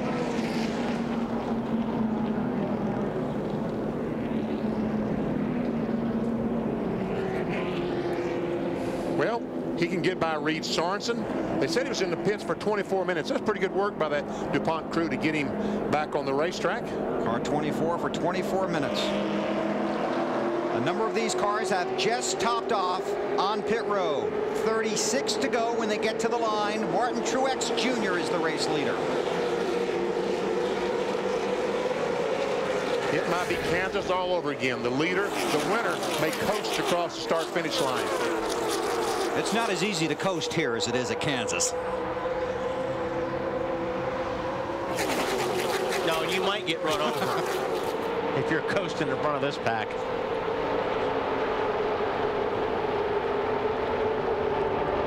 Is going to try to take that lead right away. He's got his teammate Vickers behind him, and Truex has got no help, Alan.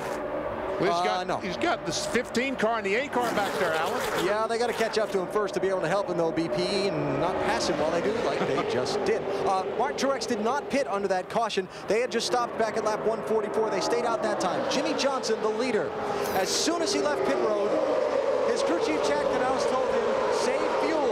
Then he came on and told him, you know, we actually got better mileage when we were running up front early in the race than when we were back in traffic. Jimmy having to work the pedal on and off a little harder when he was back in traffic. We'll see if they make a run for it here. Marty? Alan, just before it went green, Matt Kenseth came on the radio and said, if we can run with that 8-2 or the 16 car, we'll be in good shape. Robbie Reiser came back on the radio and said, the 16's out of the race. He said, well, then find that 8-2 for him because we worked really well with them today. How about that Menard in the 15 car?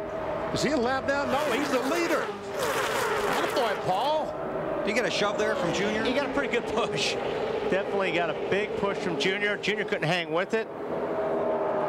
And Junior's going to lose 4 or 5 spots. Dave, they are cheering in Wisconsin. Yes, they are. Now, I was just going down to check on their fuel mileage situation. Get back to you on that because they did not come down and top off. But this is an old Dale Jr. car. It's a very good car, and Paul's been very complimentary of it all day long. However, without a lot of experience at Talladega, not a lot of friends. Mark Martin runs 4th in that lane. Matt. And Bill chugging along is that 6-car Mark Martin. Now, Pat Tryson told him, fuel is not an issue for us. Just go ahead and go out and get him. The problem is Mark says his car is good. Mark Martin runs 4th in that lane. Matt. And Bill chugging along is that 6-car Mark Martin. Now, Pat Tryson told him, fuel is not an issue for us. Just go ahead and go out and get him. The problem is Mark says his car is good. He just doesn't have enough speed to try to pull out and make a run. Meanwhile, the 2 of Busch, they are good on fuel. The only question, if they get a green-white checker, they may be questionable, but that is it, while the 9 of Casey Kane came in and topped off. Marty? His old friend Jeff Burton down there on the high line, rather, he stayed out under that last caution for 1 lap so he could lead the lap. He got the 5 bonus points for leading that lap. Jeff said we have a car that we can work with and get to the front with. Very smart on pit road earlier. We showed you the replay, avoided what could have been a bad situation. Now he's got a fast car with his old teammate Matt Kenseth behind him. Doing a little mirror driving there, BP. This is where you start trying to use the guys. You look up in the mirror. If you see somebody coming like Stewart right there with a big run, you pull down in front of that car and hoping that they'll give you a push and get you to the front. You got to time it just right, and you got to make sure they hit you straight. I tell you what, that Tony Stewart in that 20 car was getting an unbelievable push from the 9 of Casey Kane as we see him 4 wide in the tri-oval.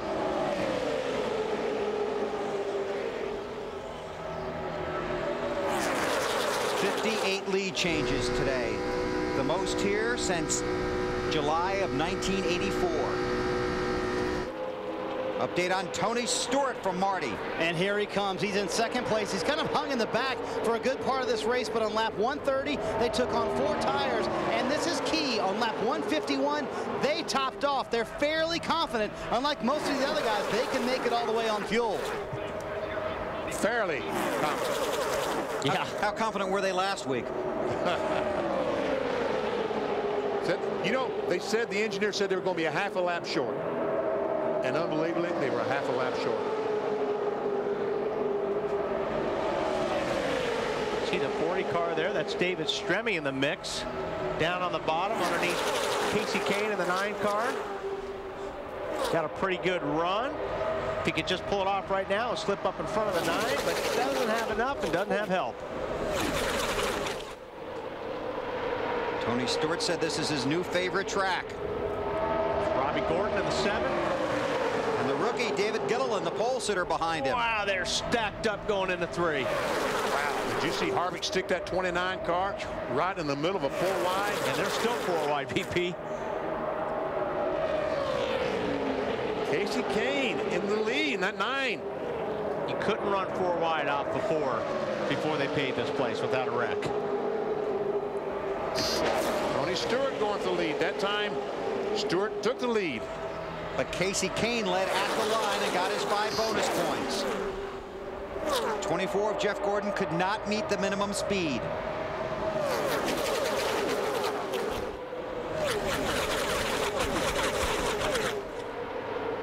Stewart back out front. A couple of chasers right behind him. There's the bump drafting going on right there. That's Vickers all over the back of Casey Kane's car. Now, you're not supposed to hit a guy in the corners here. We heard Gordon talking about that earlier when we interviewed him. But when you're on the straightaway, hit away. Kane back to the lead. Through the tri-oval towards start finish.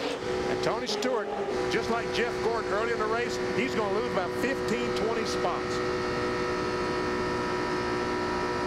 Right about this time of the race, you may have a friend for a lap. Yeah. That's about it. That's about, well, never mind. Yeah. Casey Kane out front, but 29 laps to go here at Talladega. Time now for the Allstate Good Hands driver.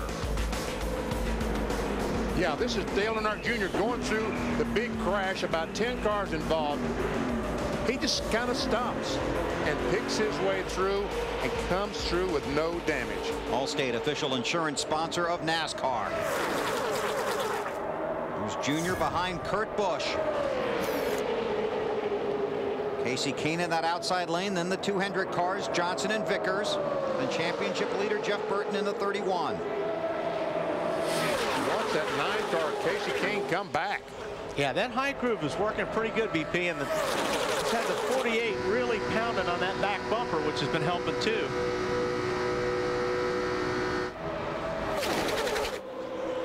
With the smaller plate, BP, better fuel mileage? Yes, a little bit. It might mean a lap or 2 in a run. Look at that. 48 all over the back of the 9 car. Because less horsepower uses less fuel. And these guys basically very similar to Kansas, right on the edge of their fuel window here. They are right dead on the edge. They have warned Dale Earnhardt Jr. Tip 4 on that. Tip 4 NASCAR. Warned Dale Jr. for using his front bumper. Bump drafting. Yeah, they just don't want you to do it right here. Because when you start bump drafting a guy in the corner and the guy's got his wheels turned and you hit him in the rear, it just pulls the rear wheels off the ground and it wants to spin the cars out. Now, when you're going straight, you can take the shot. You just hold the steering wheel straight. But as the cars turn into the corner, you don't want to be pushing somebody through the corner. And the 8 car is just so good, he just closes up on them in the corners.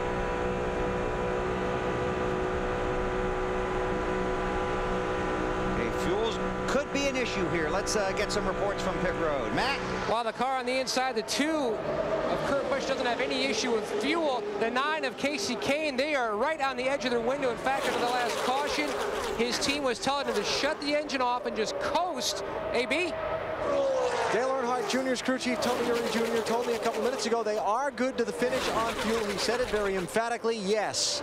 Chad Knaus, Jimmie Johnson's crew chief, you see him in the 48 there on the outside lane. He says they're okay to the finish on fuel, Dave. And the 29 car of Kevin Harvick, good, real good according to his crew. More than that, they fixed the front end, and that car is aerodynamically back near where it started, Marty. Dave, you can just feel the intensity pick up as it goes 3 wide out on the racetrack. Matt Kenseth is just a little bit short on fuel. Jeff Burton, however, says he's about a 1/10 of a gallon short, but they're going to go for it as best they can. So a 1/10 of a gallon short, but the championship leader is still going to the end.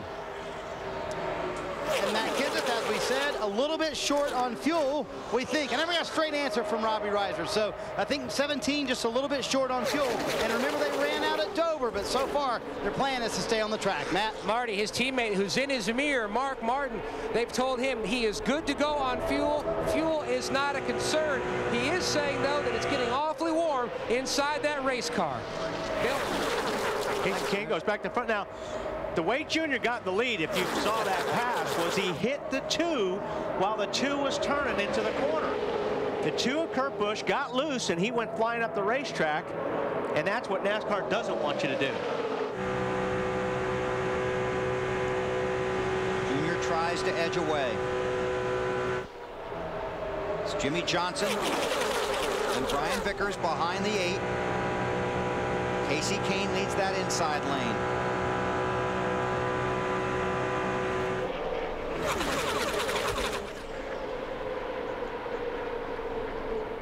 27 cars on the lead lap. Here's the pass Wally was talking about. Okay, so watch he's going down the corner. Now he's already got the wheel turned, and he just got into the back of him just a little bit. Kurt Busch had to save the car. He slid up the racetrack. Caught his breath. Junior got the lead. Now Kasey Kahne in the 9 is trying to take back the lead. They've been leading on the back bumper of that 9 car today, haven't they? Yeah, they have. Everybody has been.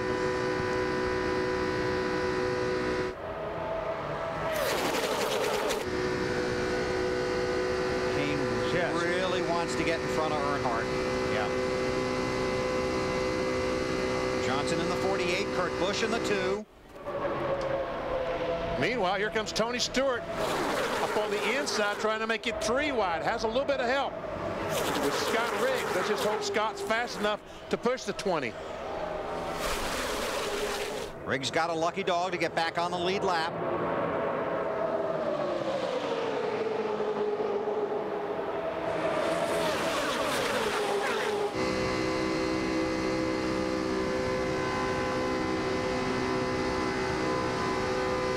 Chasers running the top 3 spots, 5 in the top 8.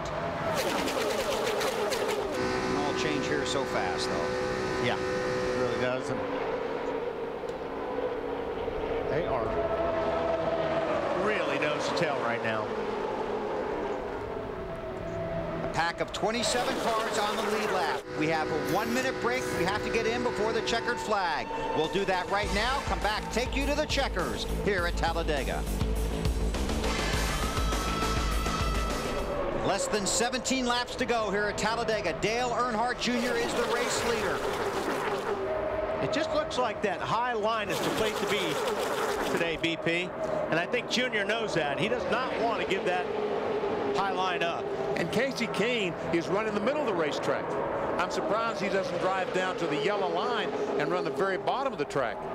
I think he's afraid if he does that and he opens up the right side, they're going to fill it. And then he'll be down on the bottom all by himself. And go back to the end of the line. Good point. 27 cars on the lead lap, separated by a 1.5 seconds. See the 5 car there on the bottom of the racetrack by himself, Kyle Busch. I'm telling you, he has overheating problems. And he's trying to run down there and get some air to go through the grill to cool the engine.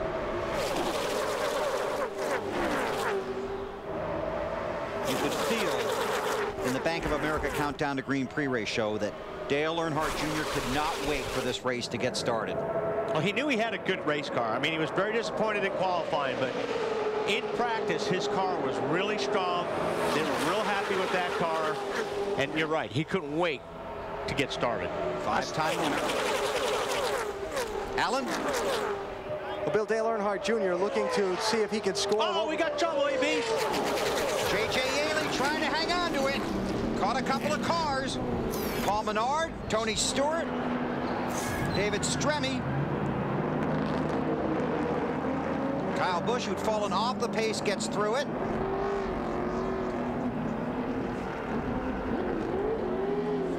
There were 7 chasers running in the top 10. They all appear to have been ahead of it. A lot of damage there. The Stewart's car as well as Yaley's. There's Denny Hamlin's on board.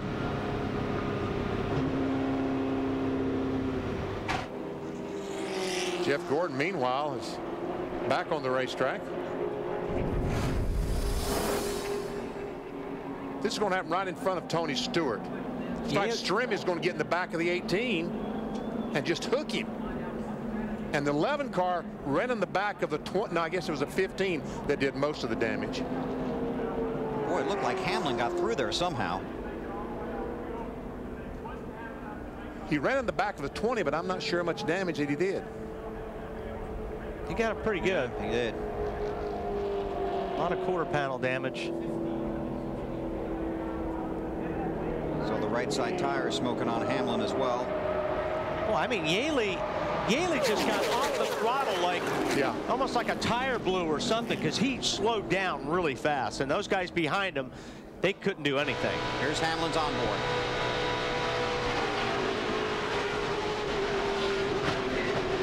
He got hit in the right side, too, didn't he? Allen's got his pit. And that last shot you saw right on the right front tire of the 11 car. After Denny gathered things up and got under control, he called Mike Ford, the crew chief, on the radio and said the steering wheel has turned 90 degrees. And he kind of laughed because they had made 6 pit stops after being involved in the last wreck, stayed on the lead lap, and were in that lead draft, going to have a decent finish. And now they got caught up in the second of the 2 big wrecks. And there's still time to get in another one. Always looking at the bright side, aren't you, Willie? Marty? And guys, the odd part of this, all three Gibbs cars were involved in that accident. Tony Stewart sitting here on pit road, a lot of right front damage. He was very calm on the radio. Some rear damage as well. But obviously they had a car they felt like could win the race, and there's a lot of rear damage on the 20 car. They're going to bring them back in and see if they can continue to fix this damage on the 20 car. Thanks, Marty. Bobby Labonte in the 43 car is the lucky dog. Now then, will anybody come in and top off? Or this may be enough. Now the caution flag, they're going to use less fuel. Yeah. They have stayed on the racetrack. So the leaders stay out. You see the drivers involved in the crash. Dale Earnhardt Jr. has scored the race leader. 13 laps to go at Talladega. Sunday Night Football, not that far away. 8 Eastern on NBC. The defending champs and the Chargers. LaDainian Tomlinson in for the Chargers for the big game. Catch up on all of today's action with Bob, Chris Sterling, and the bus at 7 Eastern on Football Night in America, right here on NBC. That's a really good show. I really enjoy those four guys. You know, Bill, I know that the Aflac folks have some worthwhile information for them, so it's time to cue the duck. Okay. Time for the Aflac trivia question. Aflac. Who was the last driver to sweep Talladega races and win the championship in the same season?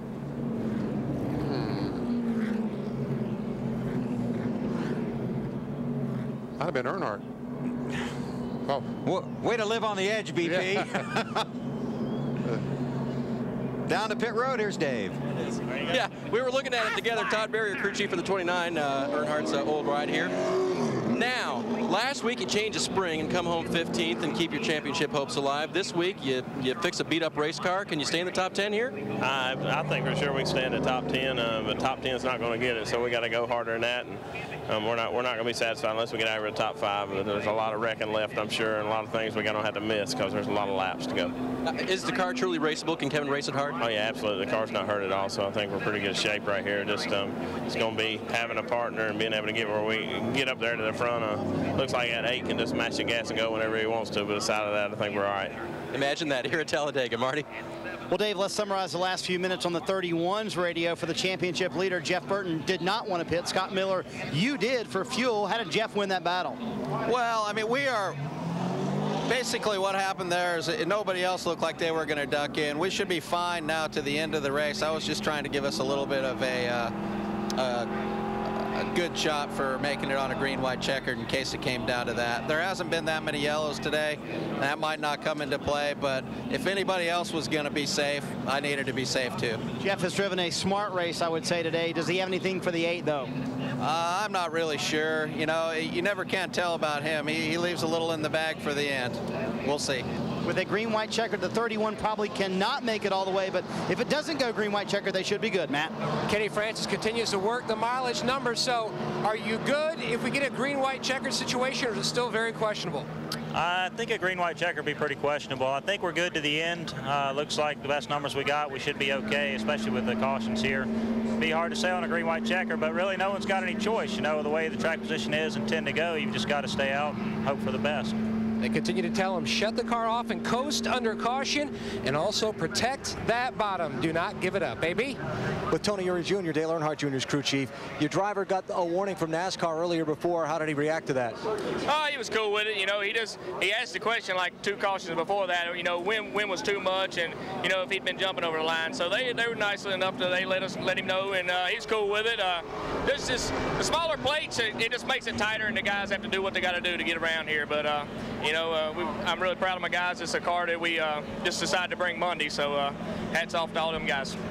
You've got 2 teammates lined up behind you. You've already come back from a lap down and had a good recovery. Has he strategized it all over the radio? No, not really. I mean, he's been in this situation before, and he's probably the best out there to do it. So I'm gonna leave it in his hands, and whatever we get, we get. We're still looking at the big picture, but I know he can do it. Thanks, Tony. You know, earlier in the day, I was concerned about the 8 car. I thought when he got in front that his car might not be good enough. But I've heard all the experts say he's the best car out there, so I'll believe Jeff Gordon and Todd Berry. They black flagged the 07 of Clint Boyer, so he's had to return to pit road. You saw the damage on his car. Be 10 to go. when they get the green. That was on board with Boyer. So we're going green this time? That's the plan. Okay.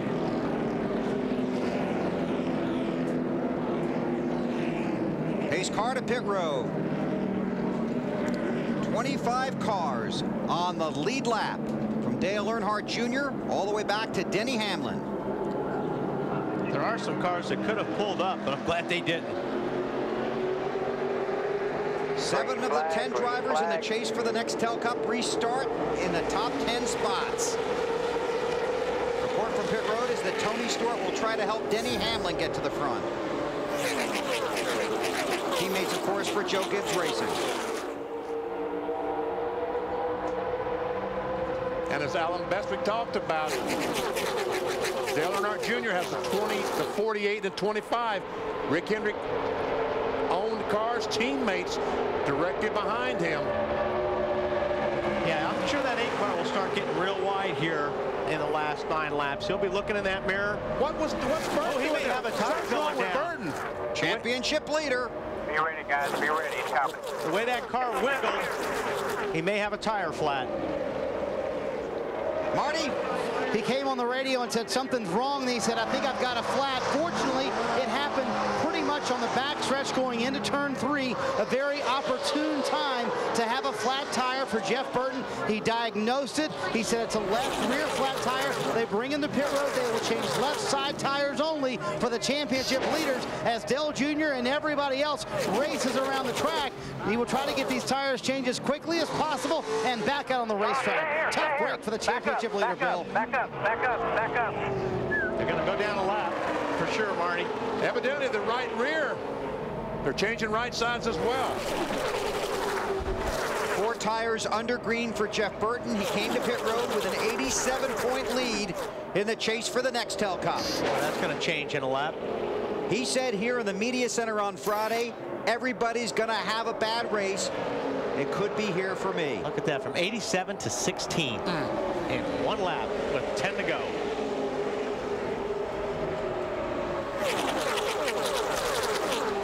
Well, that just made the race a lot closer. Top 7 within 83 points. Top 8 within 1 race. 156 points. Now the 48 and the 25 are probably trying to figure out, BP, when they're going to pull out. It's not if. It's when. It's when. And they're hoping that the 9 goes with them, because I think the only way to beat the 8 car is if everybody leaves them out to dry. Leaves him hung out there. Allen. Well, not only when you pull out to pass, but where you pull out to pass. Brian Vickers, 3rd place car in that 25 under the caution. An extensive kind of monologue on his team radio talking about the fact that the inside lane just doesn't seem to be there. That's why you see Dale Jr. protecting the outside lane. That's why you don't really see anybody marching forward down the bottom. Ah, here they go in the back now. About 10th or 12th spot, they've all died from the bottom. Kenseth trying to go on the inside. Hoping for help from Harvick. Then they get back in line. This is where it starts getting dicey. 7 laps to go. Everybody wants to get everything they can get.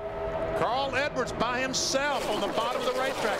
But he has Gilliland back there in the 38 if he can help him. And he has Mark Martin in front of him who could pull out. I tell you, Junior's car really goes through the corners. I mean, I know it's fast in the straightaway, but his car really, really rolls through the corners. That Daytona, when the 8 car was having so much success, I felt like that was his reason for success, that he got through the corners so well. Jimmie Johnson in that 48 car won here in May 1st. Look, you could actually see him pulling away from the pack in the corner.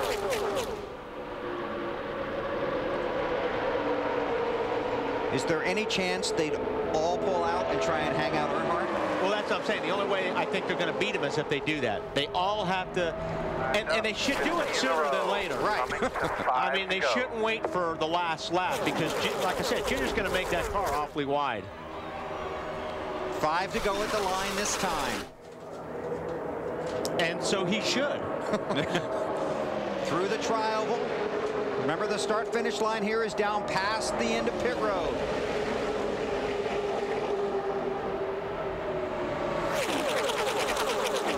Johnson thinking about it. It could be that the 48 and 25 can turn their radios to talk to each other. Oh, I'm sure they can. Yeah, we used to do that. Jimmy can say to the 25, okay, let's go. And they can peel off. But they really need to be talking to the 9 and the 2 also to see where all those guys are going to go. Because if the 48 and the 25 pull down and Casey Kane goes to the 8, they're done. AB. Just a couple things to think about. First of all, Jimmie Johnson trying to race to get back into a championship in second. He certainly doesn't want to get involved in a wreck with a risky move. Brian Vickers is leaving the Hendrick Motorsports team at the end of the year. He wants his first win. How loyal will he be to Jimmie Johnson's back bumper? We'll see. Matt? You got two Dodge teams, Evernham and Penske, both looking for their first restrictor plate win. Both are waiting until the last possible second before they make their move, diving down to the middle groove. Everyone just trying to be patient before the chaos starts, and everybody tries to make that last move. Mark Martin is trying to get the 43 to go with him on the last lap. I think the last lap is too long to wait. You've got to do it within 2 or 3 laps to go. Because you're not going to have enough time to pull it off with 1 lap to go, I don't think. Everyone is just terrified to pull out and go to the end of this line. They're afraid if they go, nobody will go with them. Exactly. If they make a move, everyone's going to run up behind the 8 car and just leave them hung out. 3 to go. 48 cars trying to lay back, Jim. That's so we can get a run. Yeah, what he means by that, he's bringing the field behind him back a little bit. So then when he gets back on the gas, he'll get a draft off the 8 car, get a run, and be able to pass him. But like I said, the 8 car is watching out of that mirror as much as he's watching out of that windshield right now. See, he's got the run, just not enough of a run to where he can slingshot by him. Going to have to lay back a little bit more. Running out of time. They're coming down to the start-finish line. 2 to go this time.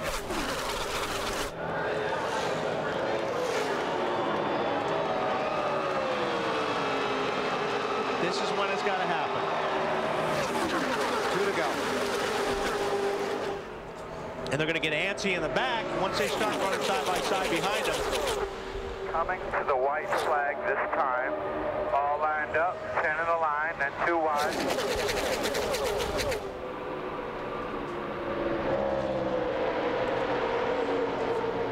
Earnhardt Jr., a 5-time winner here at Talladega. I can't believe nobody's pulled out. I can't believe Casey Kane hasn't pulled out.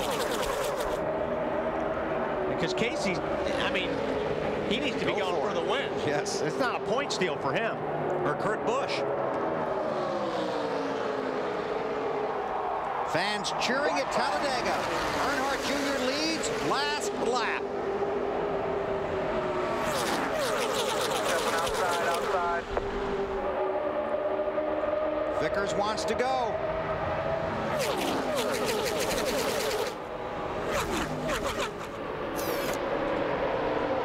Eight getting a little wider. There he goes. Junior. Down. Oh, no!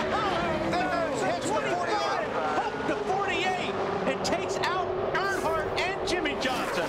Caution is out. The leaders had already taken the white flag. So is it going to be the 25 or the 9? There are 19 scoring loops around the track.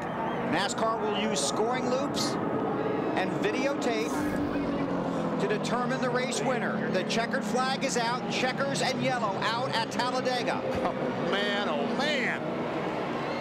Not going to be a popular win for the 25. It is. Ray Evernham, owner of the 9 car. And, you know, this damage came from hitting the 8 car in the left door on the 48. Jimmie Johnson. Okay, the 48 gets a run. He goes to turn out. The 25 goes with them and just hooks the back of Jimmie Johnson's car. Jimmie Johnson, as he's wrecking, gets into the 8 car. 8 car just an innocent bystander on that deal. Now watch the 48 go in the left door. The left rear tire, actually. Watch, these guys get a good run. The 48 pulls out. The 25 pulls out behind him. Just misjudges just an inch. just enough to turn the 48 into Dale Jr.'s left rear.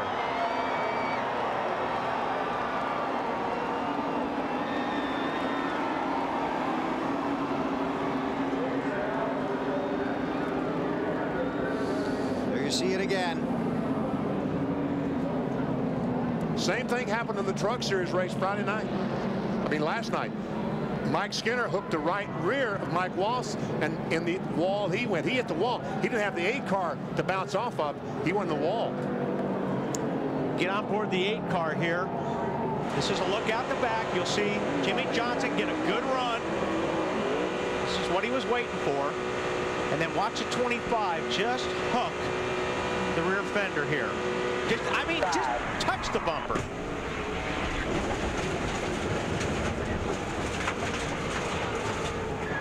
We're still waiting for NASCAR to declare a winner. Vickers thinks it's him.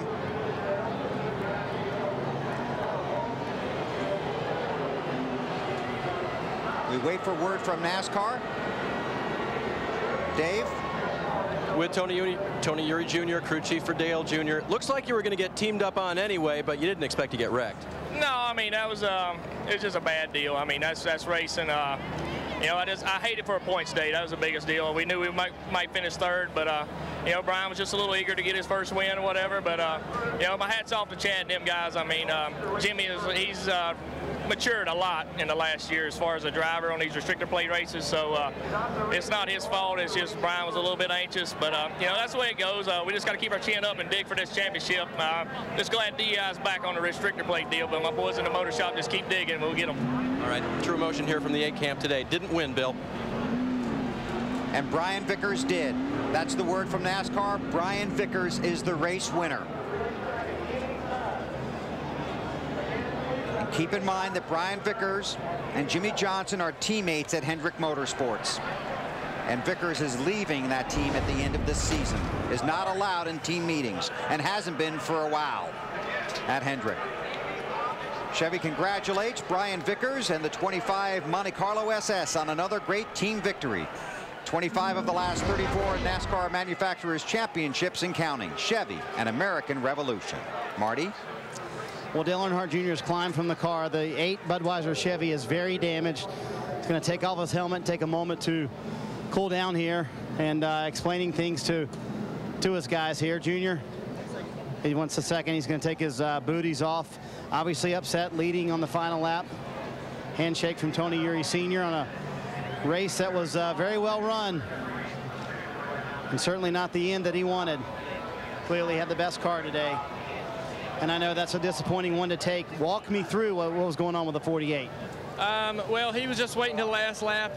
Very smart move on his part. And they had a good run coming at the end of the race here. And as you see right there, they got a good push together, working really good together there, and I knew it was just really not going to be much I could do. He went to the inside here, and I tried to block him a little bit, but once I understood that he was there, I didn't push the issue anymore, and the 25 turned him into me. So, I mean, Brian just, you know, excited there. I hated for 48 and hated for our team. We had a great car, and not really that upset. I mean, you know, it's just the way racing goes here, and sometimes you come out on the good end of those deals. I'm really happy Brian got his first win, and for him, Rick Hendrick and everybody, but, you know, just unfortunate we tore our car. My guys really wanted to win today. This will be a big hit in the championship standings real quick, Junior. Yeah, ain't much I could have done about it. Believe me, I tried to save it. All right, Junior did the best he could, Bill, but ends up with a wrecked race car. Thank you, Marty. Well, Brian Vickers has pulled into victory lane, and Alan Bestwick is there. And we'll hear the reception that Brian will get from his team and from the fans. Brian, your first win. I guess the first thing I need to ask you is, tell me about the last lap. Yeah. Oh man, that was it's pretty exciting to get our first win at the GMXC Chevy. I said I wanted to get a win for Ricky in this car. I want to dedicate this win to Ricky so bad. Not quite exactly how I planned it. You know, Jimmie had a heck of a run, and I was pushing him.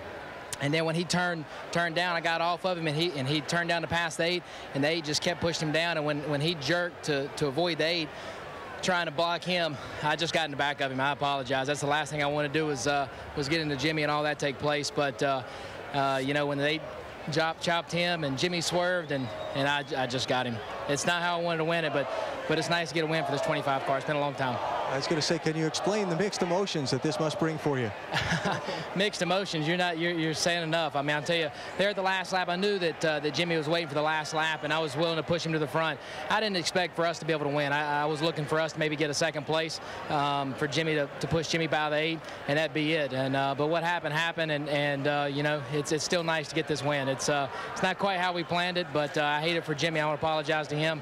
Like I said, it just when he swerved to miss the 8, you know, I was there, and it just happened. You talked about Ricky Hendrick. You are leaving this team in just another 6 races now. Thoughts on finally getting the breakthrough win with the Hendricks? Yeah, it means all the world. I mean, you know, for like I said, you know, for Jimmie to have to wreck is not how I wanted it, but to get this win for Ricky Hendrick and everybody in that plane crash, it just means all the world to me. You know, it was close to me, and you know, I miss him all the world, and we've been wanting to get this win for him for a long, long time. It's good to see the 25 back in victory lane. What does it mean to you? Was there some doubt that you could get that breakthrough win, because it had been a little while in coming? Yeah, I mean, it has been. It's been too long. You know, you know, this team is we've come so close so many times, and stuff happened. You know, blown tires, you hitting the caution comes out, and man, to get this win and get it for Ricky means a lot. Brian, congratulations. Brian Vickers, the winner at Talladega today. Dave? Jimmie Johnson trying to talk about the last lap and the pass attempted by you and your teammate. Got a run on the 8 and got inside of him and just got hit from behind, and it turned me into the 8, and then off we went. So need to see the video. Just can't believe it. I mean, here we go all day long. Had a great chance to make up some points, and end up getting crashed by a teammate. And you know, obviously, his exuberance to, as we'll try to pull up some video for you here, get to victory lane. It's very tight out there when you make these fast passes, isn't it? It is, and you know, when you've got to run that big on someone, you should probably just pull down and pass them instead of trying to bump draft them. I just got turned around, so one of those deals. And in your hopes for the championship, Jimmie, this is another tough blow. It is. I mean, we've got the speed. I'm so proud of this race team and everything Hendrick Motorsports is doing. Just too bad we can't capitalize on days when we really have a chance to make up some points. Okay, and we see that you're okay. We're glad for that as well, and just sorry it ended this way today. Marty? And Dave, for Jeff Burton, things turned around at the end of the race too. You thought you had a cut left rear tire, turned out to be a right rear, and that cost you a lot of time on pit road. Yeah, I don't think it mattered anyway. We tried to get by with putting on 2 tires, but you're going to go a lap down here, having to pit under green, and you know, we did a good job today with the Singer Chevrolet. Everybody did a nice job. We had good pit stops. We were sitting there running 5th with 10 to go and cut of tires. Nothing you can do about that. Everybody's had some bad luck in this thing, and we had some today. So it's you know, again, I'm proud of the job we did today. I think we did everything we needed to do. We just had a little bit of stuff not go our way. The way things turned upside down at the end of the race there, you're still the championship leader. Do you feel lucky in some ways? Well, I mean, I don't know. I don't feel. It's hard to say. It's hard to feel lucky when you're running 5th with 10 to go and finish 27th or wherever we finished. But you know, again, it's you know, stuff happens to everybody, and we had something happen today. Certainly, we you know, we still have the lead, and it's a tight race as it should be, and we'll see what happens. Jeff got it right. They did finish 27th. Matt? Unofficially 2nd and 3rd, Casey Kane and Kurt Busch. Now, first off, let's talk about as the white flag lap. Oh, you slide in here. You guys are working together. We'll do a combo platter here. How were you guys trying to work together as the white flag started to come out? Well, I wasn't real sure that those other 3 got away a little bit, and Kurt had been pushing me for 30 laps. So I was, you know, we had 2 Dodge Chargers going pretty good, and one more, about just a little bit longer to wait for that yellow, and I think I would have won and he would have ran 2nd. So it was interesting the way it finished. And a big run, though, for you and your team, because you guys kept cycling the tires, trying to get Penske his first plate win. Absolutely. We had a really good day with our Miller Lite Dodge. Proud of the team and our pit sequence that we were on, and running with Casey at the end. You know, it was Dodge's teaming up. So that was a good hookup. Just us two. Good job, man. And just trying to get a shot at the win. You know, I've got 5 top 10s here, but not a win. Maybe it was not to be up front today. So it was really interesting running that top groove. We were all kind of pinned behind where the 8 car wanted to run, and just real close. I'm real proud of this team, though. Good effort today. 3rd for the 3rd time. We'll break through eventually. Just persistence will pay off. Dave? With Mark Martin now, who unofficially finishes 9th today after yet another wild day at Talladega. It was a really good race. You know, I want to say that these are the the greatest drivers in the world, and they really used their head today. Obviously, we were going to wreck at the end. It promoted wildness, and all the drivers kept everything in check all day long until the end, and you could expect it.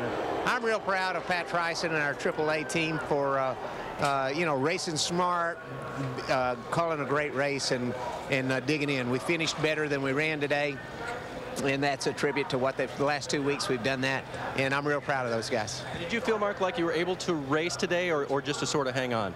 My car wasn't, you know, fast enough to really do any serious business, but man, that truck yesterday, that was a different story. That thing would do some business, but today we were just kind of where we were, and the guys did a great job, you know, getting a top 10 out of it. And unofficially 4th in the championship, you guys are still right in the hunt, Mark. Yeah, I think we're really close now. I'm not sure if we move back to 4th or not. When they get this finish, you know, all sorted out and everything, but even if we are, we're a lot closer than we were last week, and if we can keep finishing better than we run and start running better than we've been running, then we can give them a run right to the end. But right now, we're hanging in there. Martin's still trying to close out his career in the 6 car with a championship. Bill? Thanks, Dave. And Mark hit the nail on the head. NASCAR still waiting on a finish order. That's why you haven't seen a finish order or points. Unofficially, it is Vickers, Casey Kane, Kurt Busch, Matt Kenseth, and Martin Truex Jr., the top 5. But no official finish order or points as of right now. This was coming to the checkers. Brian Vickers turning his teammate, Jimmie Johnson. The caution coming out. Vickers celebrating his first win in the NASCAR Cup Series. Back to Talladega in a moment.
Fans saw a wild day here at Talladega. Could be a wild night in San Diego. The Pittsburgh Steelers taking on the San Diego Chargers tonight, 8 o'clock Eastern time.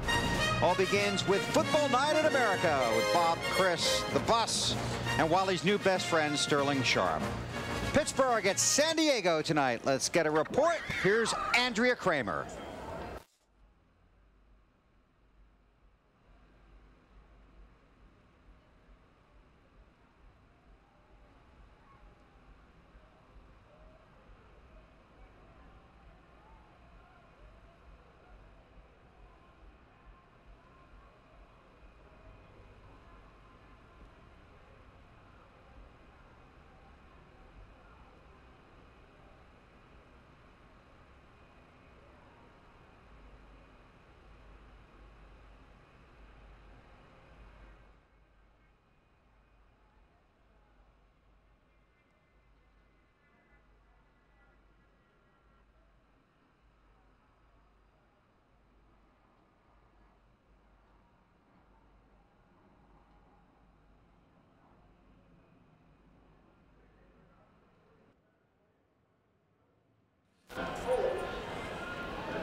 Thanks, Andrea. We'll be watching tonight Sunday Night Football on NBC. They're the unofficial top 5 finishers here at Talladega. A crash on the last lap. NASCAR will use scoring loops around the track and video to sort out the finishing order.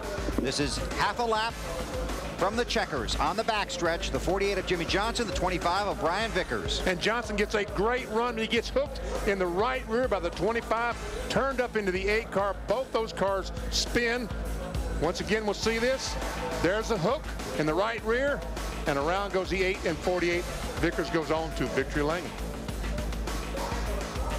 And, you know, Junior had a good day. I mean, he was kind of, you saw him afterwards laughing a little bit. I mean, they had this thing won, or at least the top 2 or 3 out of this deal, but these guys all know when they come to Talladega, all bets are off. There are no guarantees. No. One more look. And, you know, these guys probably won't wind up with too bad of a finish, depending on where they threw the yellow and they crossed the loops. Right. They still may be in the top 10 when this is all sorted out. First win for Brian Vickers comes in his 107th Nextel Cup race and his 6th race here at Talladega. A few moments ago, Dave Burns caught up with Matt Kenseth. Matt Kenseth unofficially 4th today, and you feel like 100% sure you were 4th, Matt, there at the end. Well, I was 6th and 2 cars wrecked, so I think that puts me 4th. I'm not very smart, but I can usually subtract single digits. So it was a good run for us. We were pretty solid all day in the top 10, and even at the end, I had a better car than where we were running. Just you know, to pull out of line, some of them guys that went out of line at the bottom got shuffled all the way back. I think there was almost 30 cars on the lead lap or something. I just had to stay in line and wait for somebody to make a move, and nobody ever made a move. So you know, overall pretty happy with the day. Kind of put us back in contention. Usually after last week, are you glad to have a car that wasn't evil all day? It's pretty hard not to handle here. Yeah, I mean, we it ran decent in chase except for Kansas, and we definitely gave up some points there. So this feels good to get us back in it. We can't do anything about what we did before, but we got 6 races left, and we should be pretty close to evened up. So hopefully we can go race with them at the end here. 17 back in the ball game. Dave Burns with Matt Kenseth just a few minutes ago here at Talladega. And next week, after we get all this sorted out, it's on to Charlotte, Lowe's Motor Speedway, Saturday night. All these teams based around the Charlotte area, so it's a home game for NASCAR next week. Busch Series runs Friday night. Our scoring monitor just updated here in the booth. It lists Vickers, Kane, Busch, Kenseth, Truex Jr., the top 5. Then Harvick, Jeff Green, Mark Martin in 8th. Carl Edwards in 9th, and Bobby Labonte in 10th. That's unofficial as of right now. Also have Kyle Busch in 11th. Everything after that still unofficial. So we can't show you updated points either, but I can tell you with 1 lap to go, with Jeff Burton having already made his pit stop, it was only 106 points back to Earnhardt Jr. So we'll see how that plays out. Get the complete results later today. You can go to NASCAR.com. They'll have a finishing order and the points. Friday on TNT, it's NASCAR Busch Series racing from the Lowe's Motor Speedway, presented by Outback Steakhouse. Then prime time on NBC Saturday, Bank of America 500. The chase for the Nextel Cup continues. Coverage begins at 7 o'clock Eastern Time next Saturday. We'll see you from Charlotte next week.